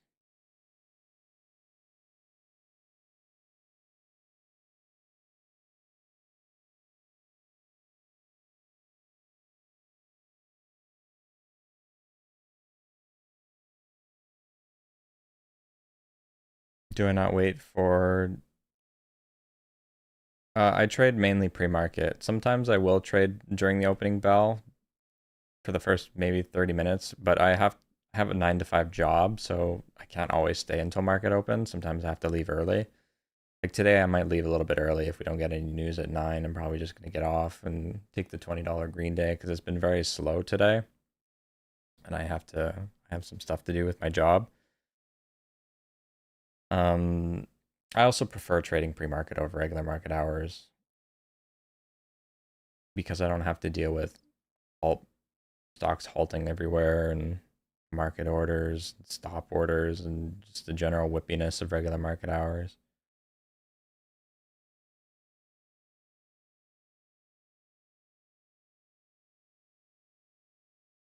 Yeah, today's pretty slow. What do I think about prop firms?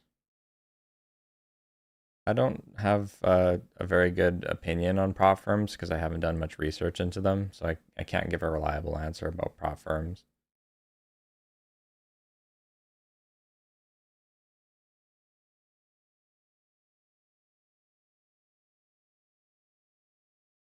What is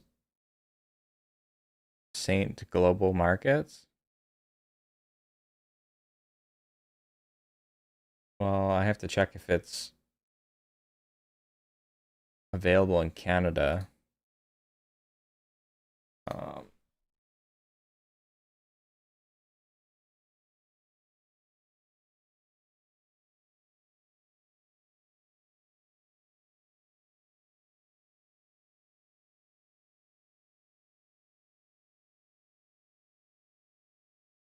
no, this is Ocean One Securities, isn't it? Ocean One is banned in Ontario.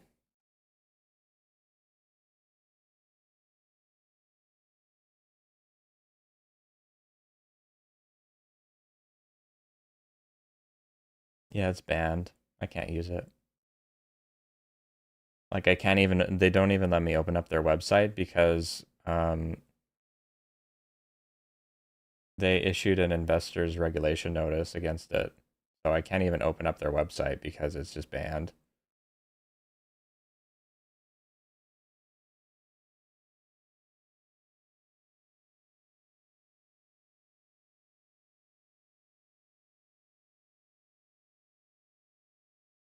A lot of order blocks at the top along with the pivots.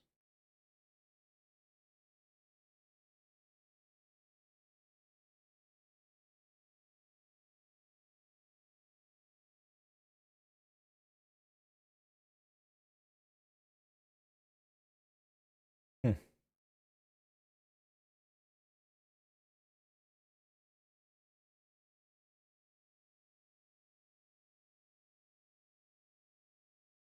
What is my trading strategy? It's basically Ross's trading strategy. Pretty much his patterns and most of his knowledge. Just with a few, I guess, beliefs to aid me psychologically. But it's pretty much his strategy.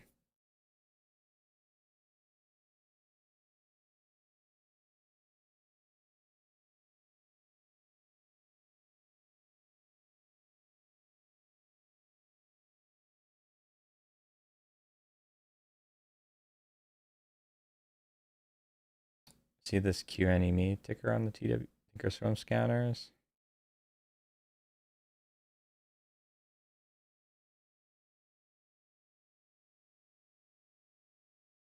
I don't see it on my scanners.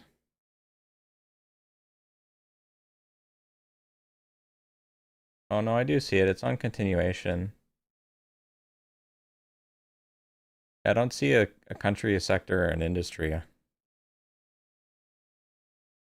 So I don't know what this is either.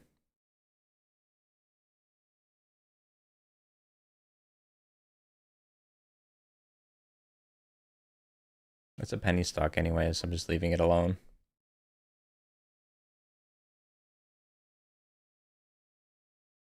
Does Ross's strategy work? It does. Small cap momentum has been around for a long time, even without Ross. There's plenty of people who are successful with it, but not everyone who trades small cap momentum like Ross trades exactly the way he trades. I think that's where a lot of people go wrong, is they try to trade like him and they get themselves in hot water. Because you can't replicate the way Ross trades. What he teaches is different from the way he trades.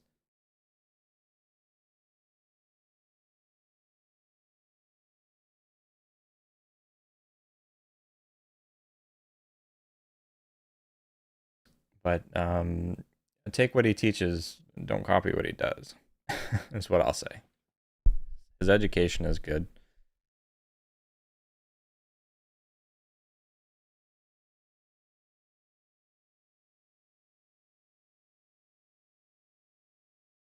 Since when have I been profitable? I'm not profitable. I showed my metrics on Saturday where I am right now in my weekly recap number 3.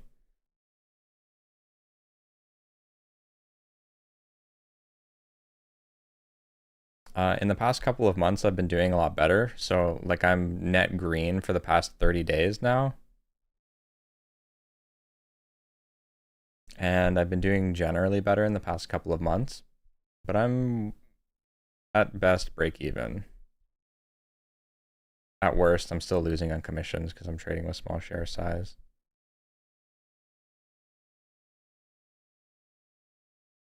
Ross Jr. Thanks, I guess. Kassan Vold. I'm not going to call myself Ross Jr. I need to maintain and show consistent profitability. And honestly, my execution today was awful. Even though I'm up $20, I think that my execution left a lot to be desired today. I have to do some review. How does he trade? Ross trades with intuition. He doesn't trade with hard set stops and profit targets, and he scales into his trades aggressively when he thinks that they're going to work. And he trades with a lot of different patterns from his experience, 20 years of experience as a trader.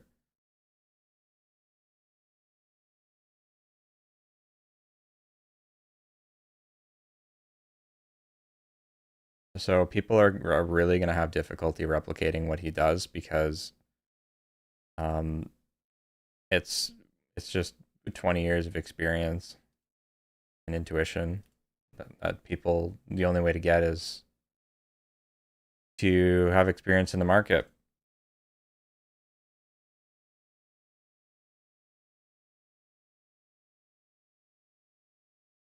Do I have video in my chart setup? I have a video on my entire setup, including my charts. Got released on Saturday.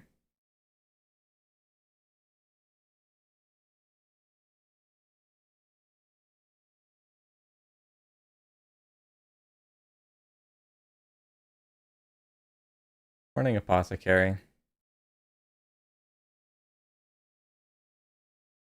Thanks, Steve. I used to have terrible discipline. I used to hold and hope.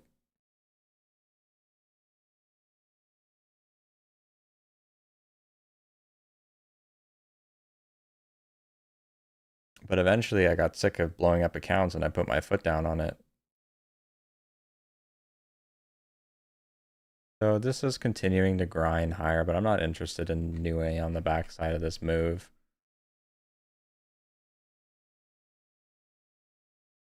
I think I'm good. I'm gonna leave it alone. Only up, well, it is up 41% now, but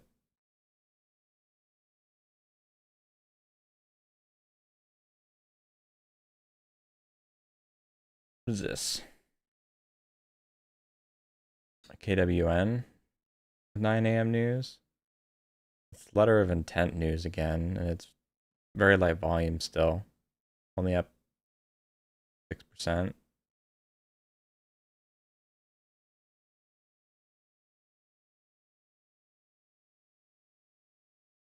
So this needs more volume. It needs to be up on the day more. It has a recent reverse split. Maybe it can get more volume, but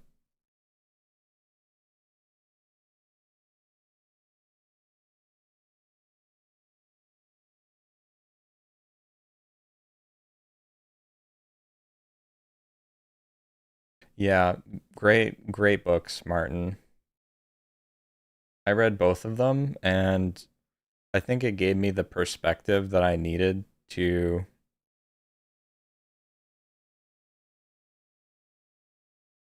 help me with my fear of loss. That and some other psychology videos that I've seen on YouTube talk about how the market works and whatnot.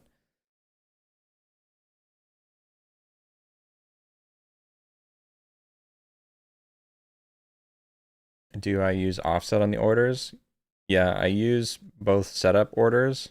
So it sets up the order in my level 2 without sending it, and then I press the enter button, or I can just click the buy button to send it. Prevents me from getting filled too high. And I also use hotkeys with an offset to scale in and out of positions if I need to enter in quickly. Like Alt A is buy 50 shares, sending the order immediately, 15 cents or 10 cents above the ask, for example. And then I have hotkeys to scale out immediately as well.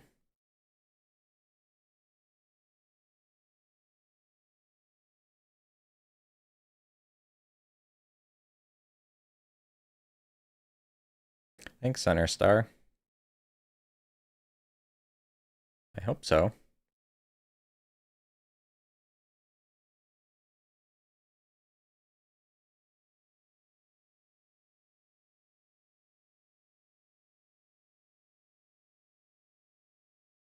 You lost an account because price made a retracement just before a higher high in a pivot. Yeah, that's unfortunate.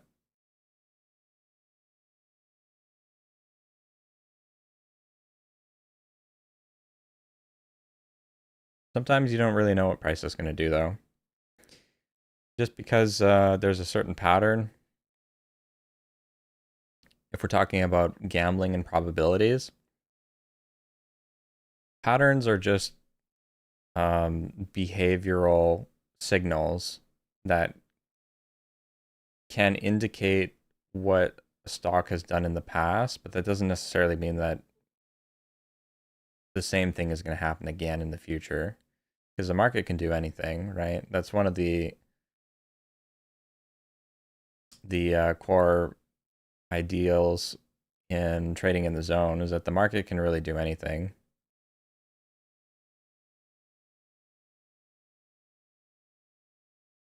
Patterns and strategy is just a way to give you an edge, but you have no idea what the market's going to do when you sit down day to day.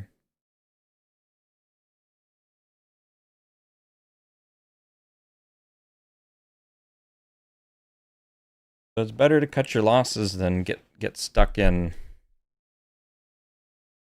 something that could just go down and down and down. Which scanner do I use? I use ChartsWatcher.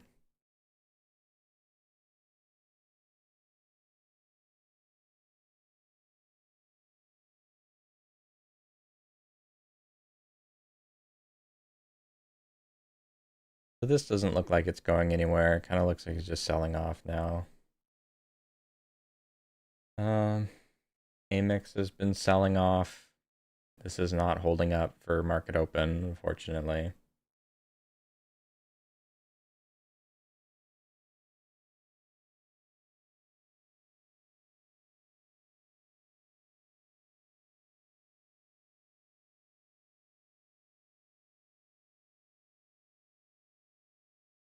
All right, have a good one, the Fisk.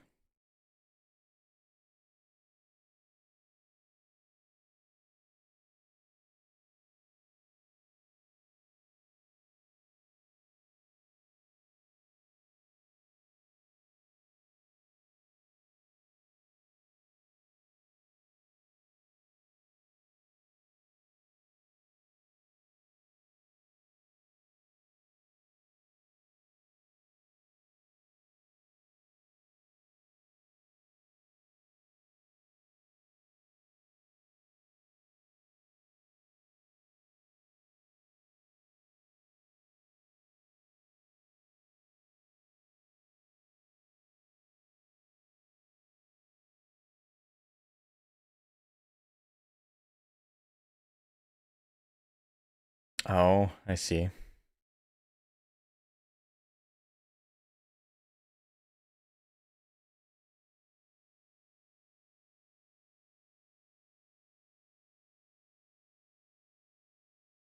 What do you have to do differently right now to become profitable?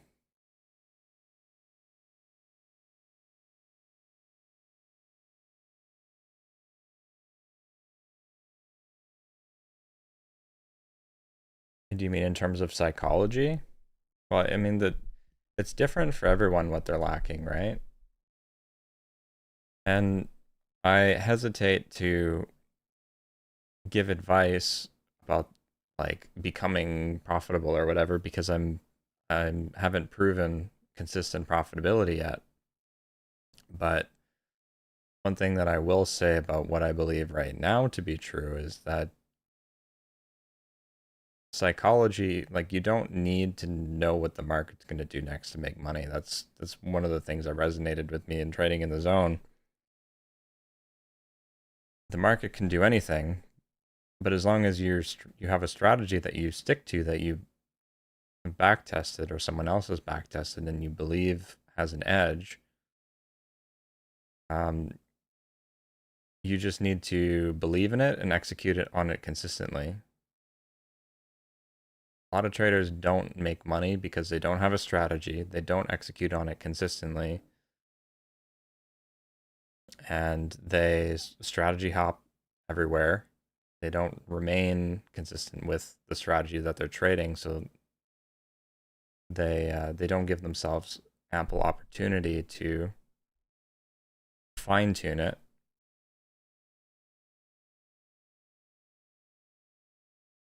And they can't execute consistently because of their psychology.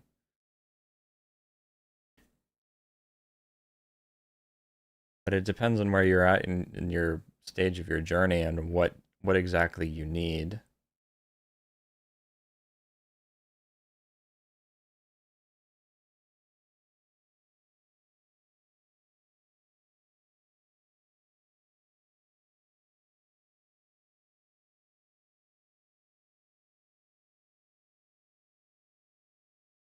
Which plan do I have with ChartsWatcher? Just the advanced. I don't need I don't need the pro plan because I'm just using their scanners right now. But I pay for the advanced to get access to their export import codes, so that I can make the export code available for people, and also for the 10-second charts if I want to use them. If a TradingView just suddenly isn't working one day, then I can use the ChartsWatcher charts. Although I guess the ChartsWatcher charts are embedded with the TradingView engine, so if TradingView isn't working, I would wonder if ChartsWatcher would be working at all either. But mainly for the export import codes and the extra dashboard windows and stuff if I need them.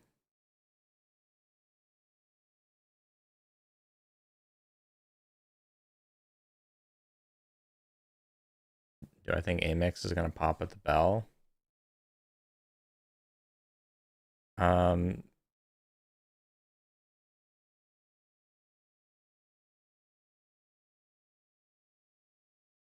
Like it's still on downtrend on the 5-minute, right? It's making lower lows, lower highs, lower lows. But if it bases out in the next 20 minutes, then it could have a pop at the open, but I'm still not trading it because it pulled back too far. It pulled back more than 50% of its move. So I'm not interested in trading it. And, we still got 20 minutes to market open, so, I don't know what it's going to do. But generally adhere to higher time frames on what the trend is.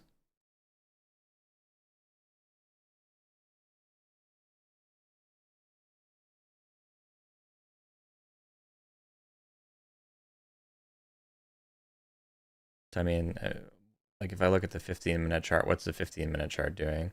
In the 15-minute chart, it's still on a pullback, right? Like this could be a pullback, but it pulled back more than 50% of the move. So this is a pretty long pullback if you look at the 15-minute chart. I'm not going to say that it can't pop. It probably can. But I'm not interested in it because of how much it's pulled back. And it's got a tweezer top on the 15-minute as well.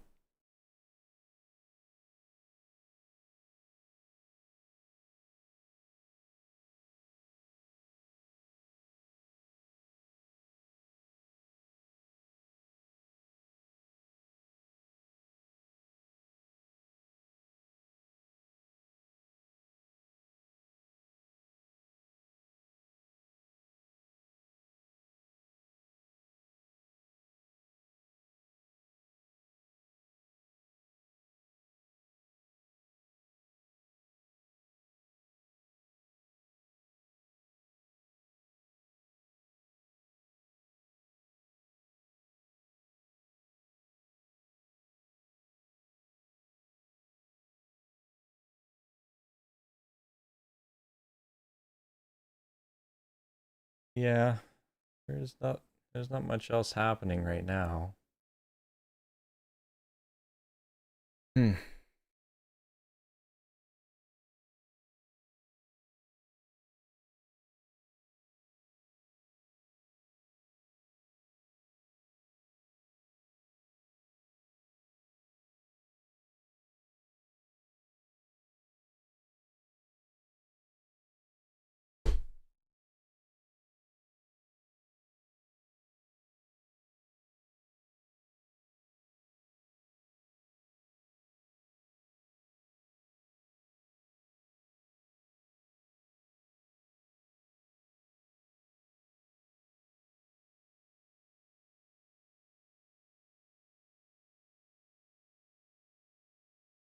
Well, trading is going against your natural instincts as a human.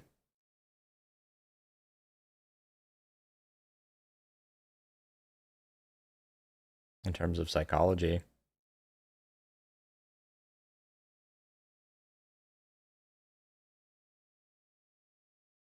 When people are in losing trades, they don't want to cut it because they are hoping when they should be fearing. And when things are going up, then they tend to fear when they should be hoping. So they take their profits too quickly.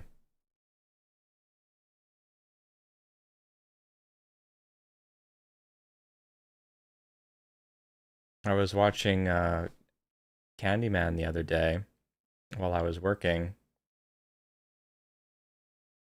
and he had another relapse, unfortunately. And it looks like he's doing okay today, Candyman. Got a net on the day. But the other day he got in around where I did on the stock that moved on Monday, but he cut it really quickly. If he had just continued holding that position, then he regretted cutting it so quickly. And he might not have gone and spiraled into the rest of the day like he did.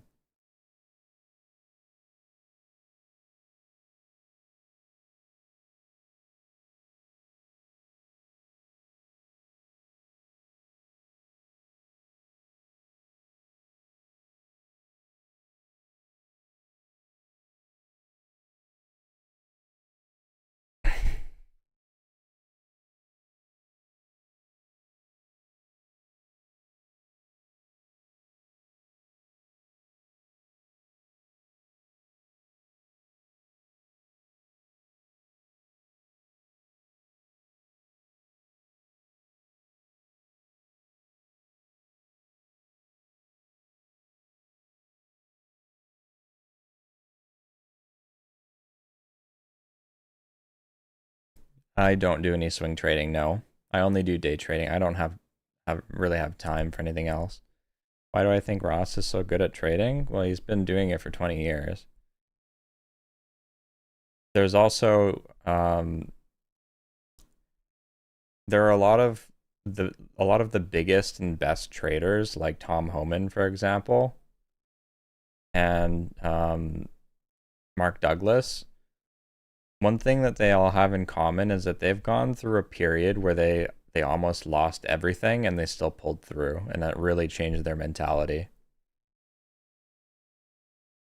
They understand that even if they make a big loss, they'll be okay. And so that they can get into their trading zone, they can get in and out of trades without fear and perform consistently because they don't operate generally with fear of loss. They take advantage of their opportunities.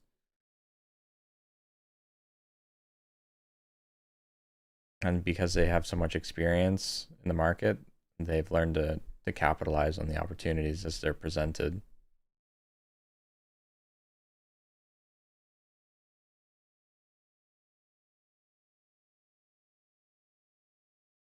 I have investments, but I have someone else do that for me. I have the bank do that for me. I'm not going to claim to be an expert in long-term investment just because I'm day trading. I'm not that foolish. Candyman was trading on the backside of the move yesterday, and he held an insane amount of time. Yeah. Well, he gets back. He's getting back into his old habits, unfortunately. Well, he did it. He did it yesterday. I hope he realizes that he can't be doing that. I genuinely wish Candyman like success because it would be very inspiring to see him come from the mentality that he was in. And he had a green month. I wasn't watching the entire green month to see if like he had any bad behavior during that time, but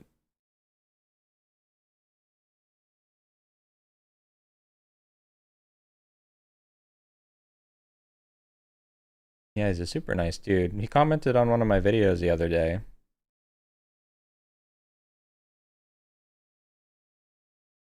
I pop into his stream sometimes and watch him. We're both Canadians.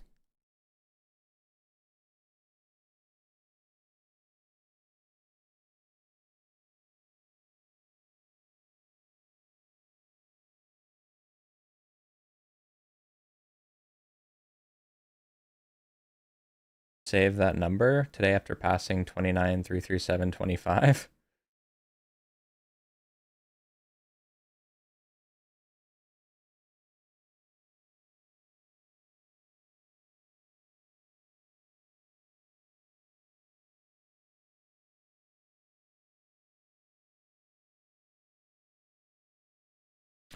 That's too bad to hear, Mira. But there's always tomorrow, right?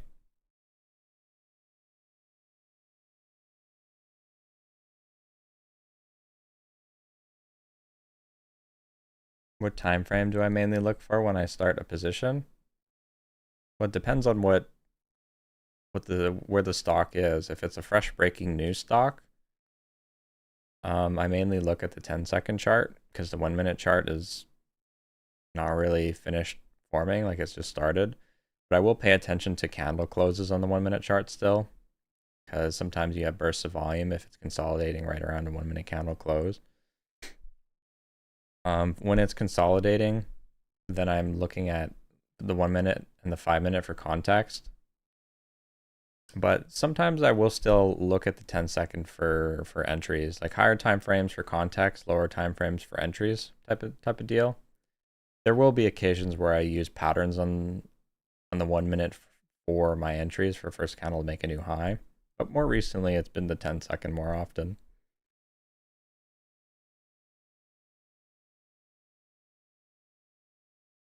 But there are people who use the 1 minute exclusively and they do just fine. Like Momentum Trader, I think he uses the 1 minute exclusively and he does just fine.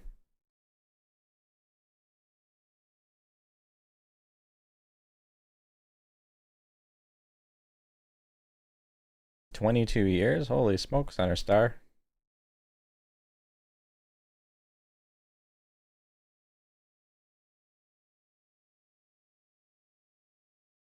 I can imagine.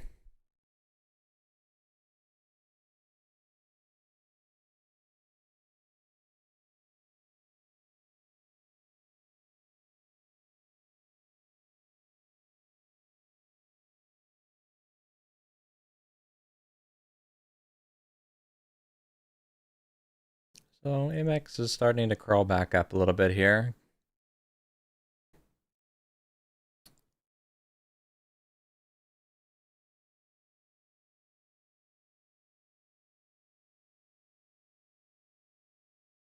One thing I will say about Amex though is that, I mean, this did have a big move previously as well.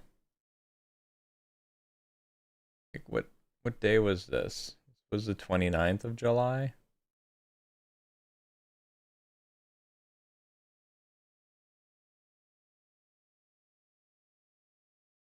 Back here? I wonder why this had so much volume at market open on the 29th of July.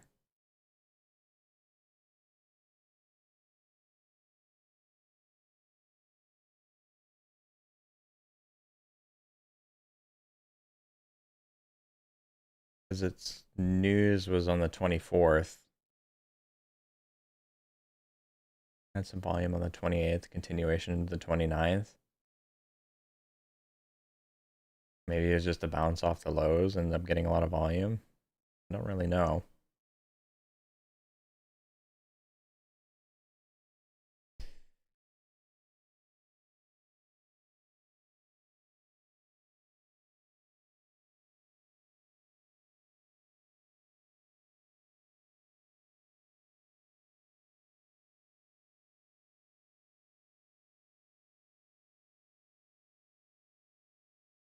No trades for Ross? That's surprising. I'm surprised he didn't trade Amex. Maybe he didn't. I know he doesn't like to trade stocks on the backside of moves, so maybe he didn't trade because of this previous move being on the backside. I'm be curious to watch his recap later and find out.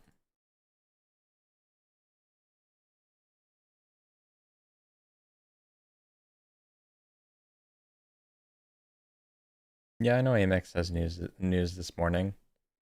It just I mean, like for this previous move on the 29th, right? Before the 29th and the 28th, it made a big move during regular market hours, but its news previous to that was the 24th. So if it was going to move, it should have moved on the 24th for its previous move. And then today it moved because it had news, but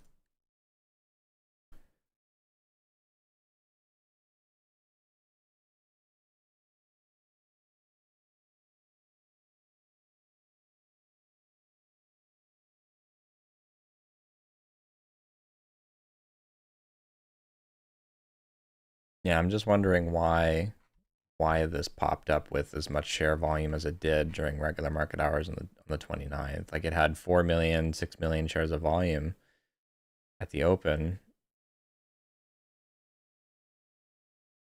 I don't remember why this happened. I think we were actually watching this on the 29th as well. It had made, it had been one of the top gainers.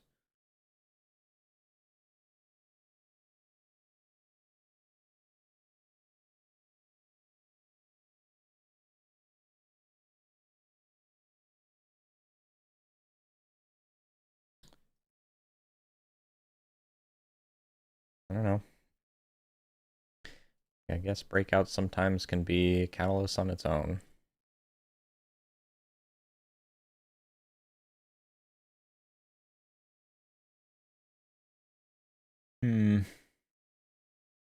Well, I think I gotta leave early today. We're coming to market open, but I don't think I'm gonna stick around for AMEX to see if it's gonna break through VWAP. It's pulled back really far. I'm not exactly excited about sticking around for curl, and there's nothing else that I'm watching at market open. Everything else is in the top 5 gainers or a penny stock, or it's too expensive. The XST is in breaking through VWAP here, but it's just financial results news, which usually isn't very exciting. What do I think about Tim Sykes? I don't know enough about them to give you an answer. He's probably someone that I need to look into to make a proper judgment.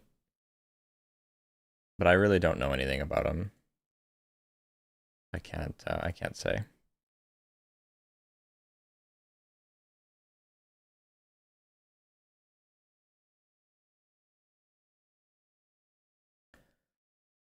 So I guess I'm gonna shut it down here. I'll do a quick recap on my trade on AMIX, I suppose, before I hop off.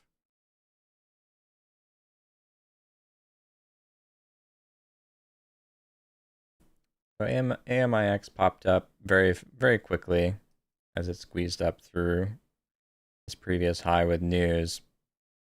I didn't buy the first pullback because it wasn't up enough on the day, but the second pullback it was moving very quickly. I was looking at taking a buy here, but I kind of missed the move as I was watching for the second candle to finish forming as it broke down through 5, and I hesitated. But I should have taken this micro pullback. I ended up taking my first buy right here on the second micro pullback, higher volume buying, later volume selling as it popped through up to 7, and then I took my profit up there as it did this tweezer top on the 10-second. Broke through 7 and then dropped back down, so I took that as my exit indicator to get out. So I knew I was going to have to consolidate a little bit. But I think the execution on this today was very poor because I got in at 647, whereas I intended to get in around 630, 635. So I got in filled a bit too high, whereas my stop should have been the low of the pullback. I ended up having to move my stop up a little bit, and price was very close to stopping me out there before it spiked up to 6, spiked up to 7. So I think it was pretty poor execution today. Even though we're green slightly. We missed the first pullback, and then our execution on the second pullback was terrible. We did a little bit of a 1-minute pullback here. I might have been able to buy as it held the 625 level for the pop back up. So maybe I should add this one to the missed opportunities tally as well.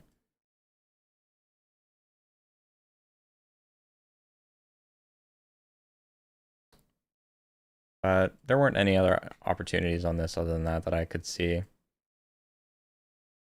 Oh, I did buy right here as well as it popped back up, and I thought I was doing a cup and handle through high of day. This is my second trade, which was a loss. It continued popping over 7 and then getting slammed back down. If you look at the candles here, the high is 709, 705, 702, 704. When it's straddling the level of a psychological resistance like that, $0.50, the whole dollar, and it pops up and it gets slammed down, It was very obvious to me on the level 2 that there was a hidden seller here, which is why I just got out with the 2-cent loss before this jackknife happened.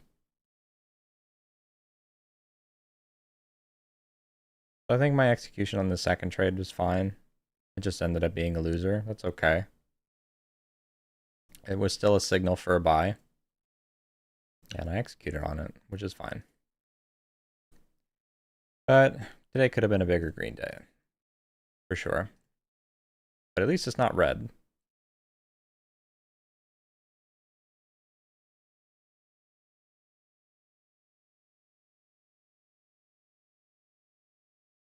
But yeah, that's it for me today.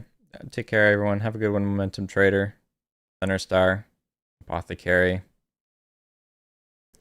Shutting it down.